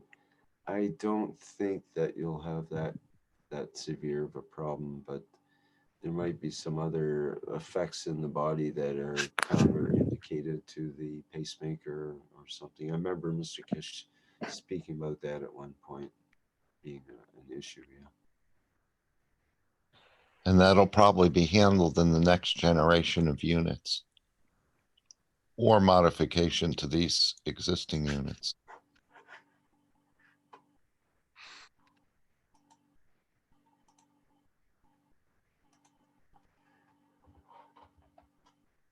Yeah.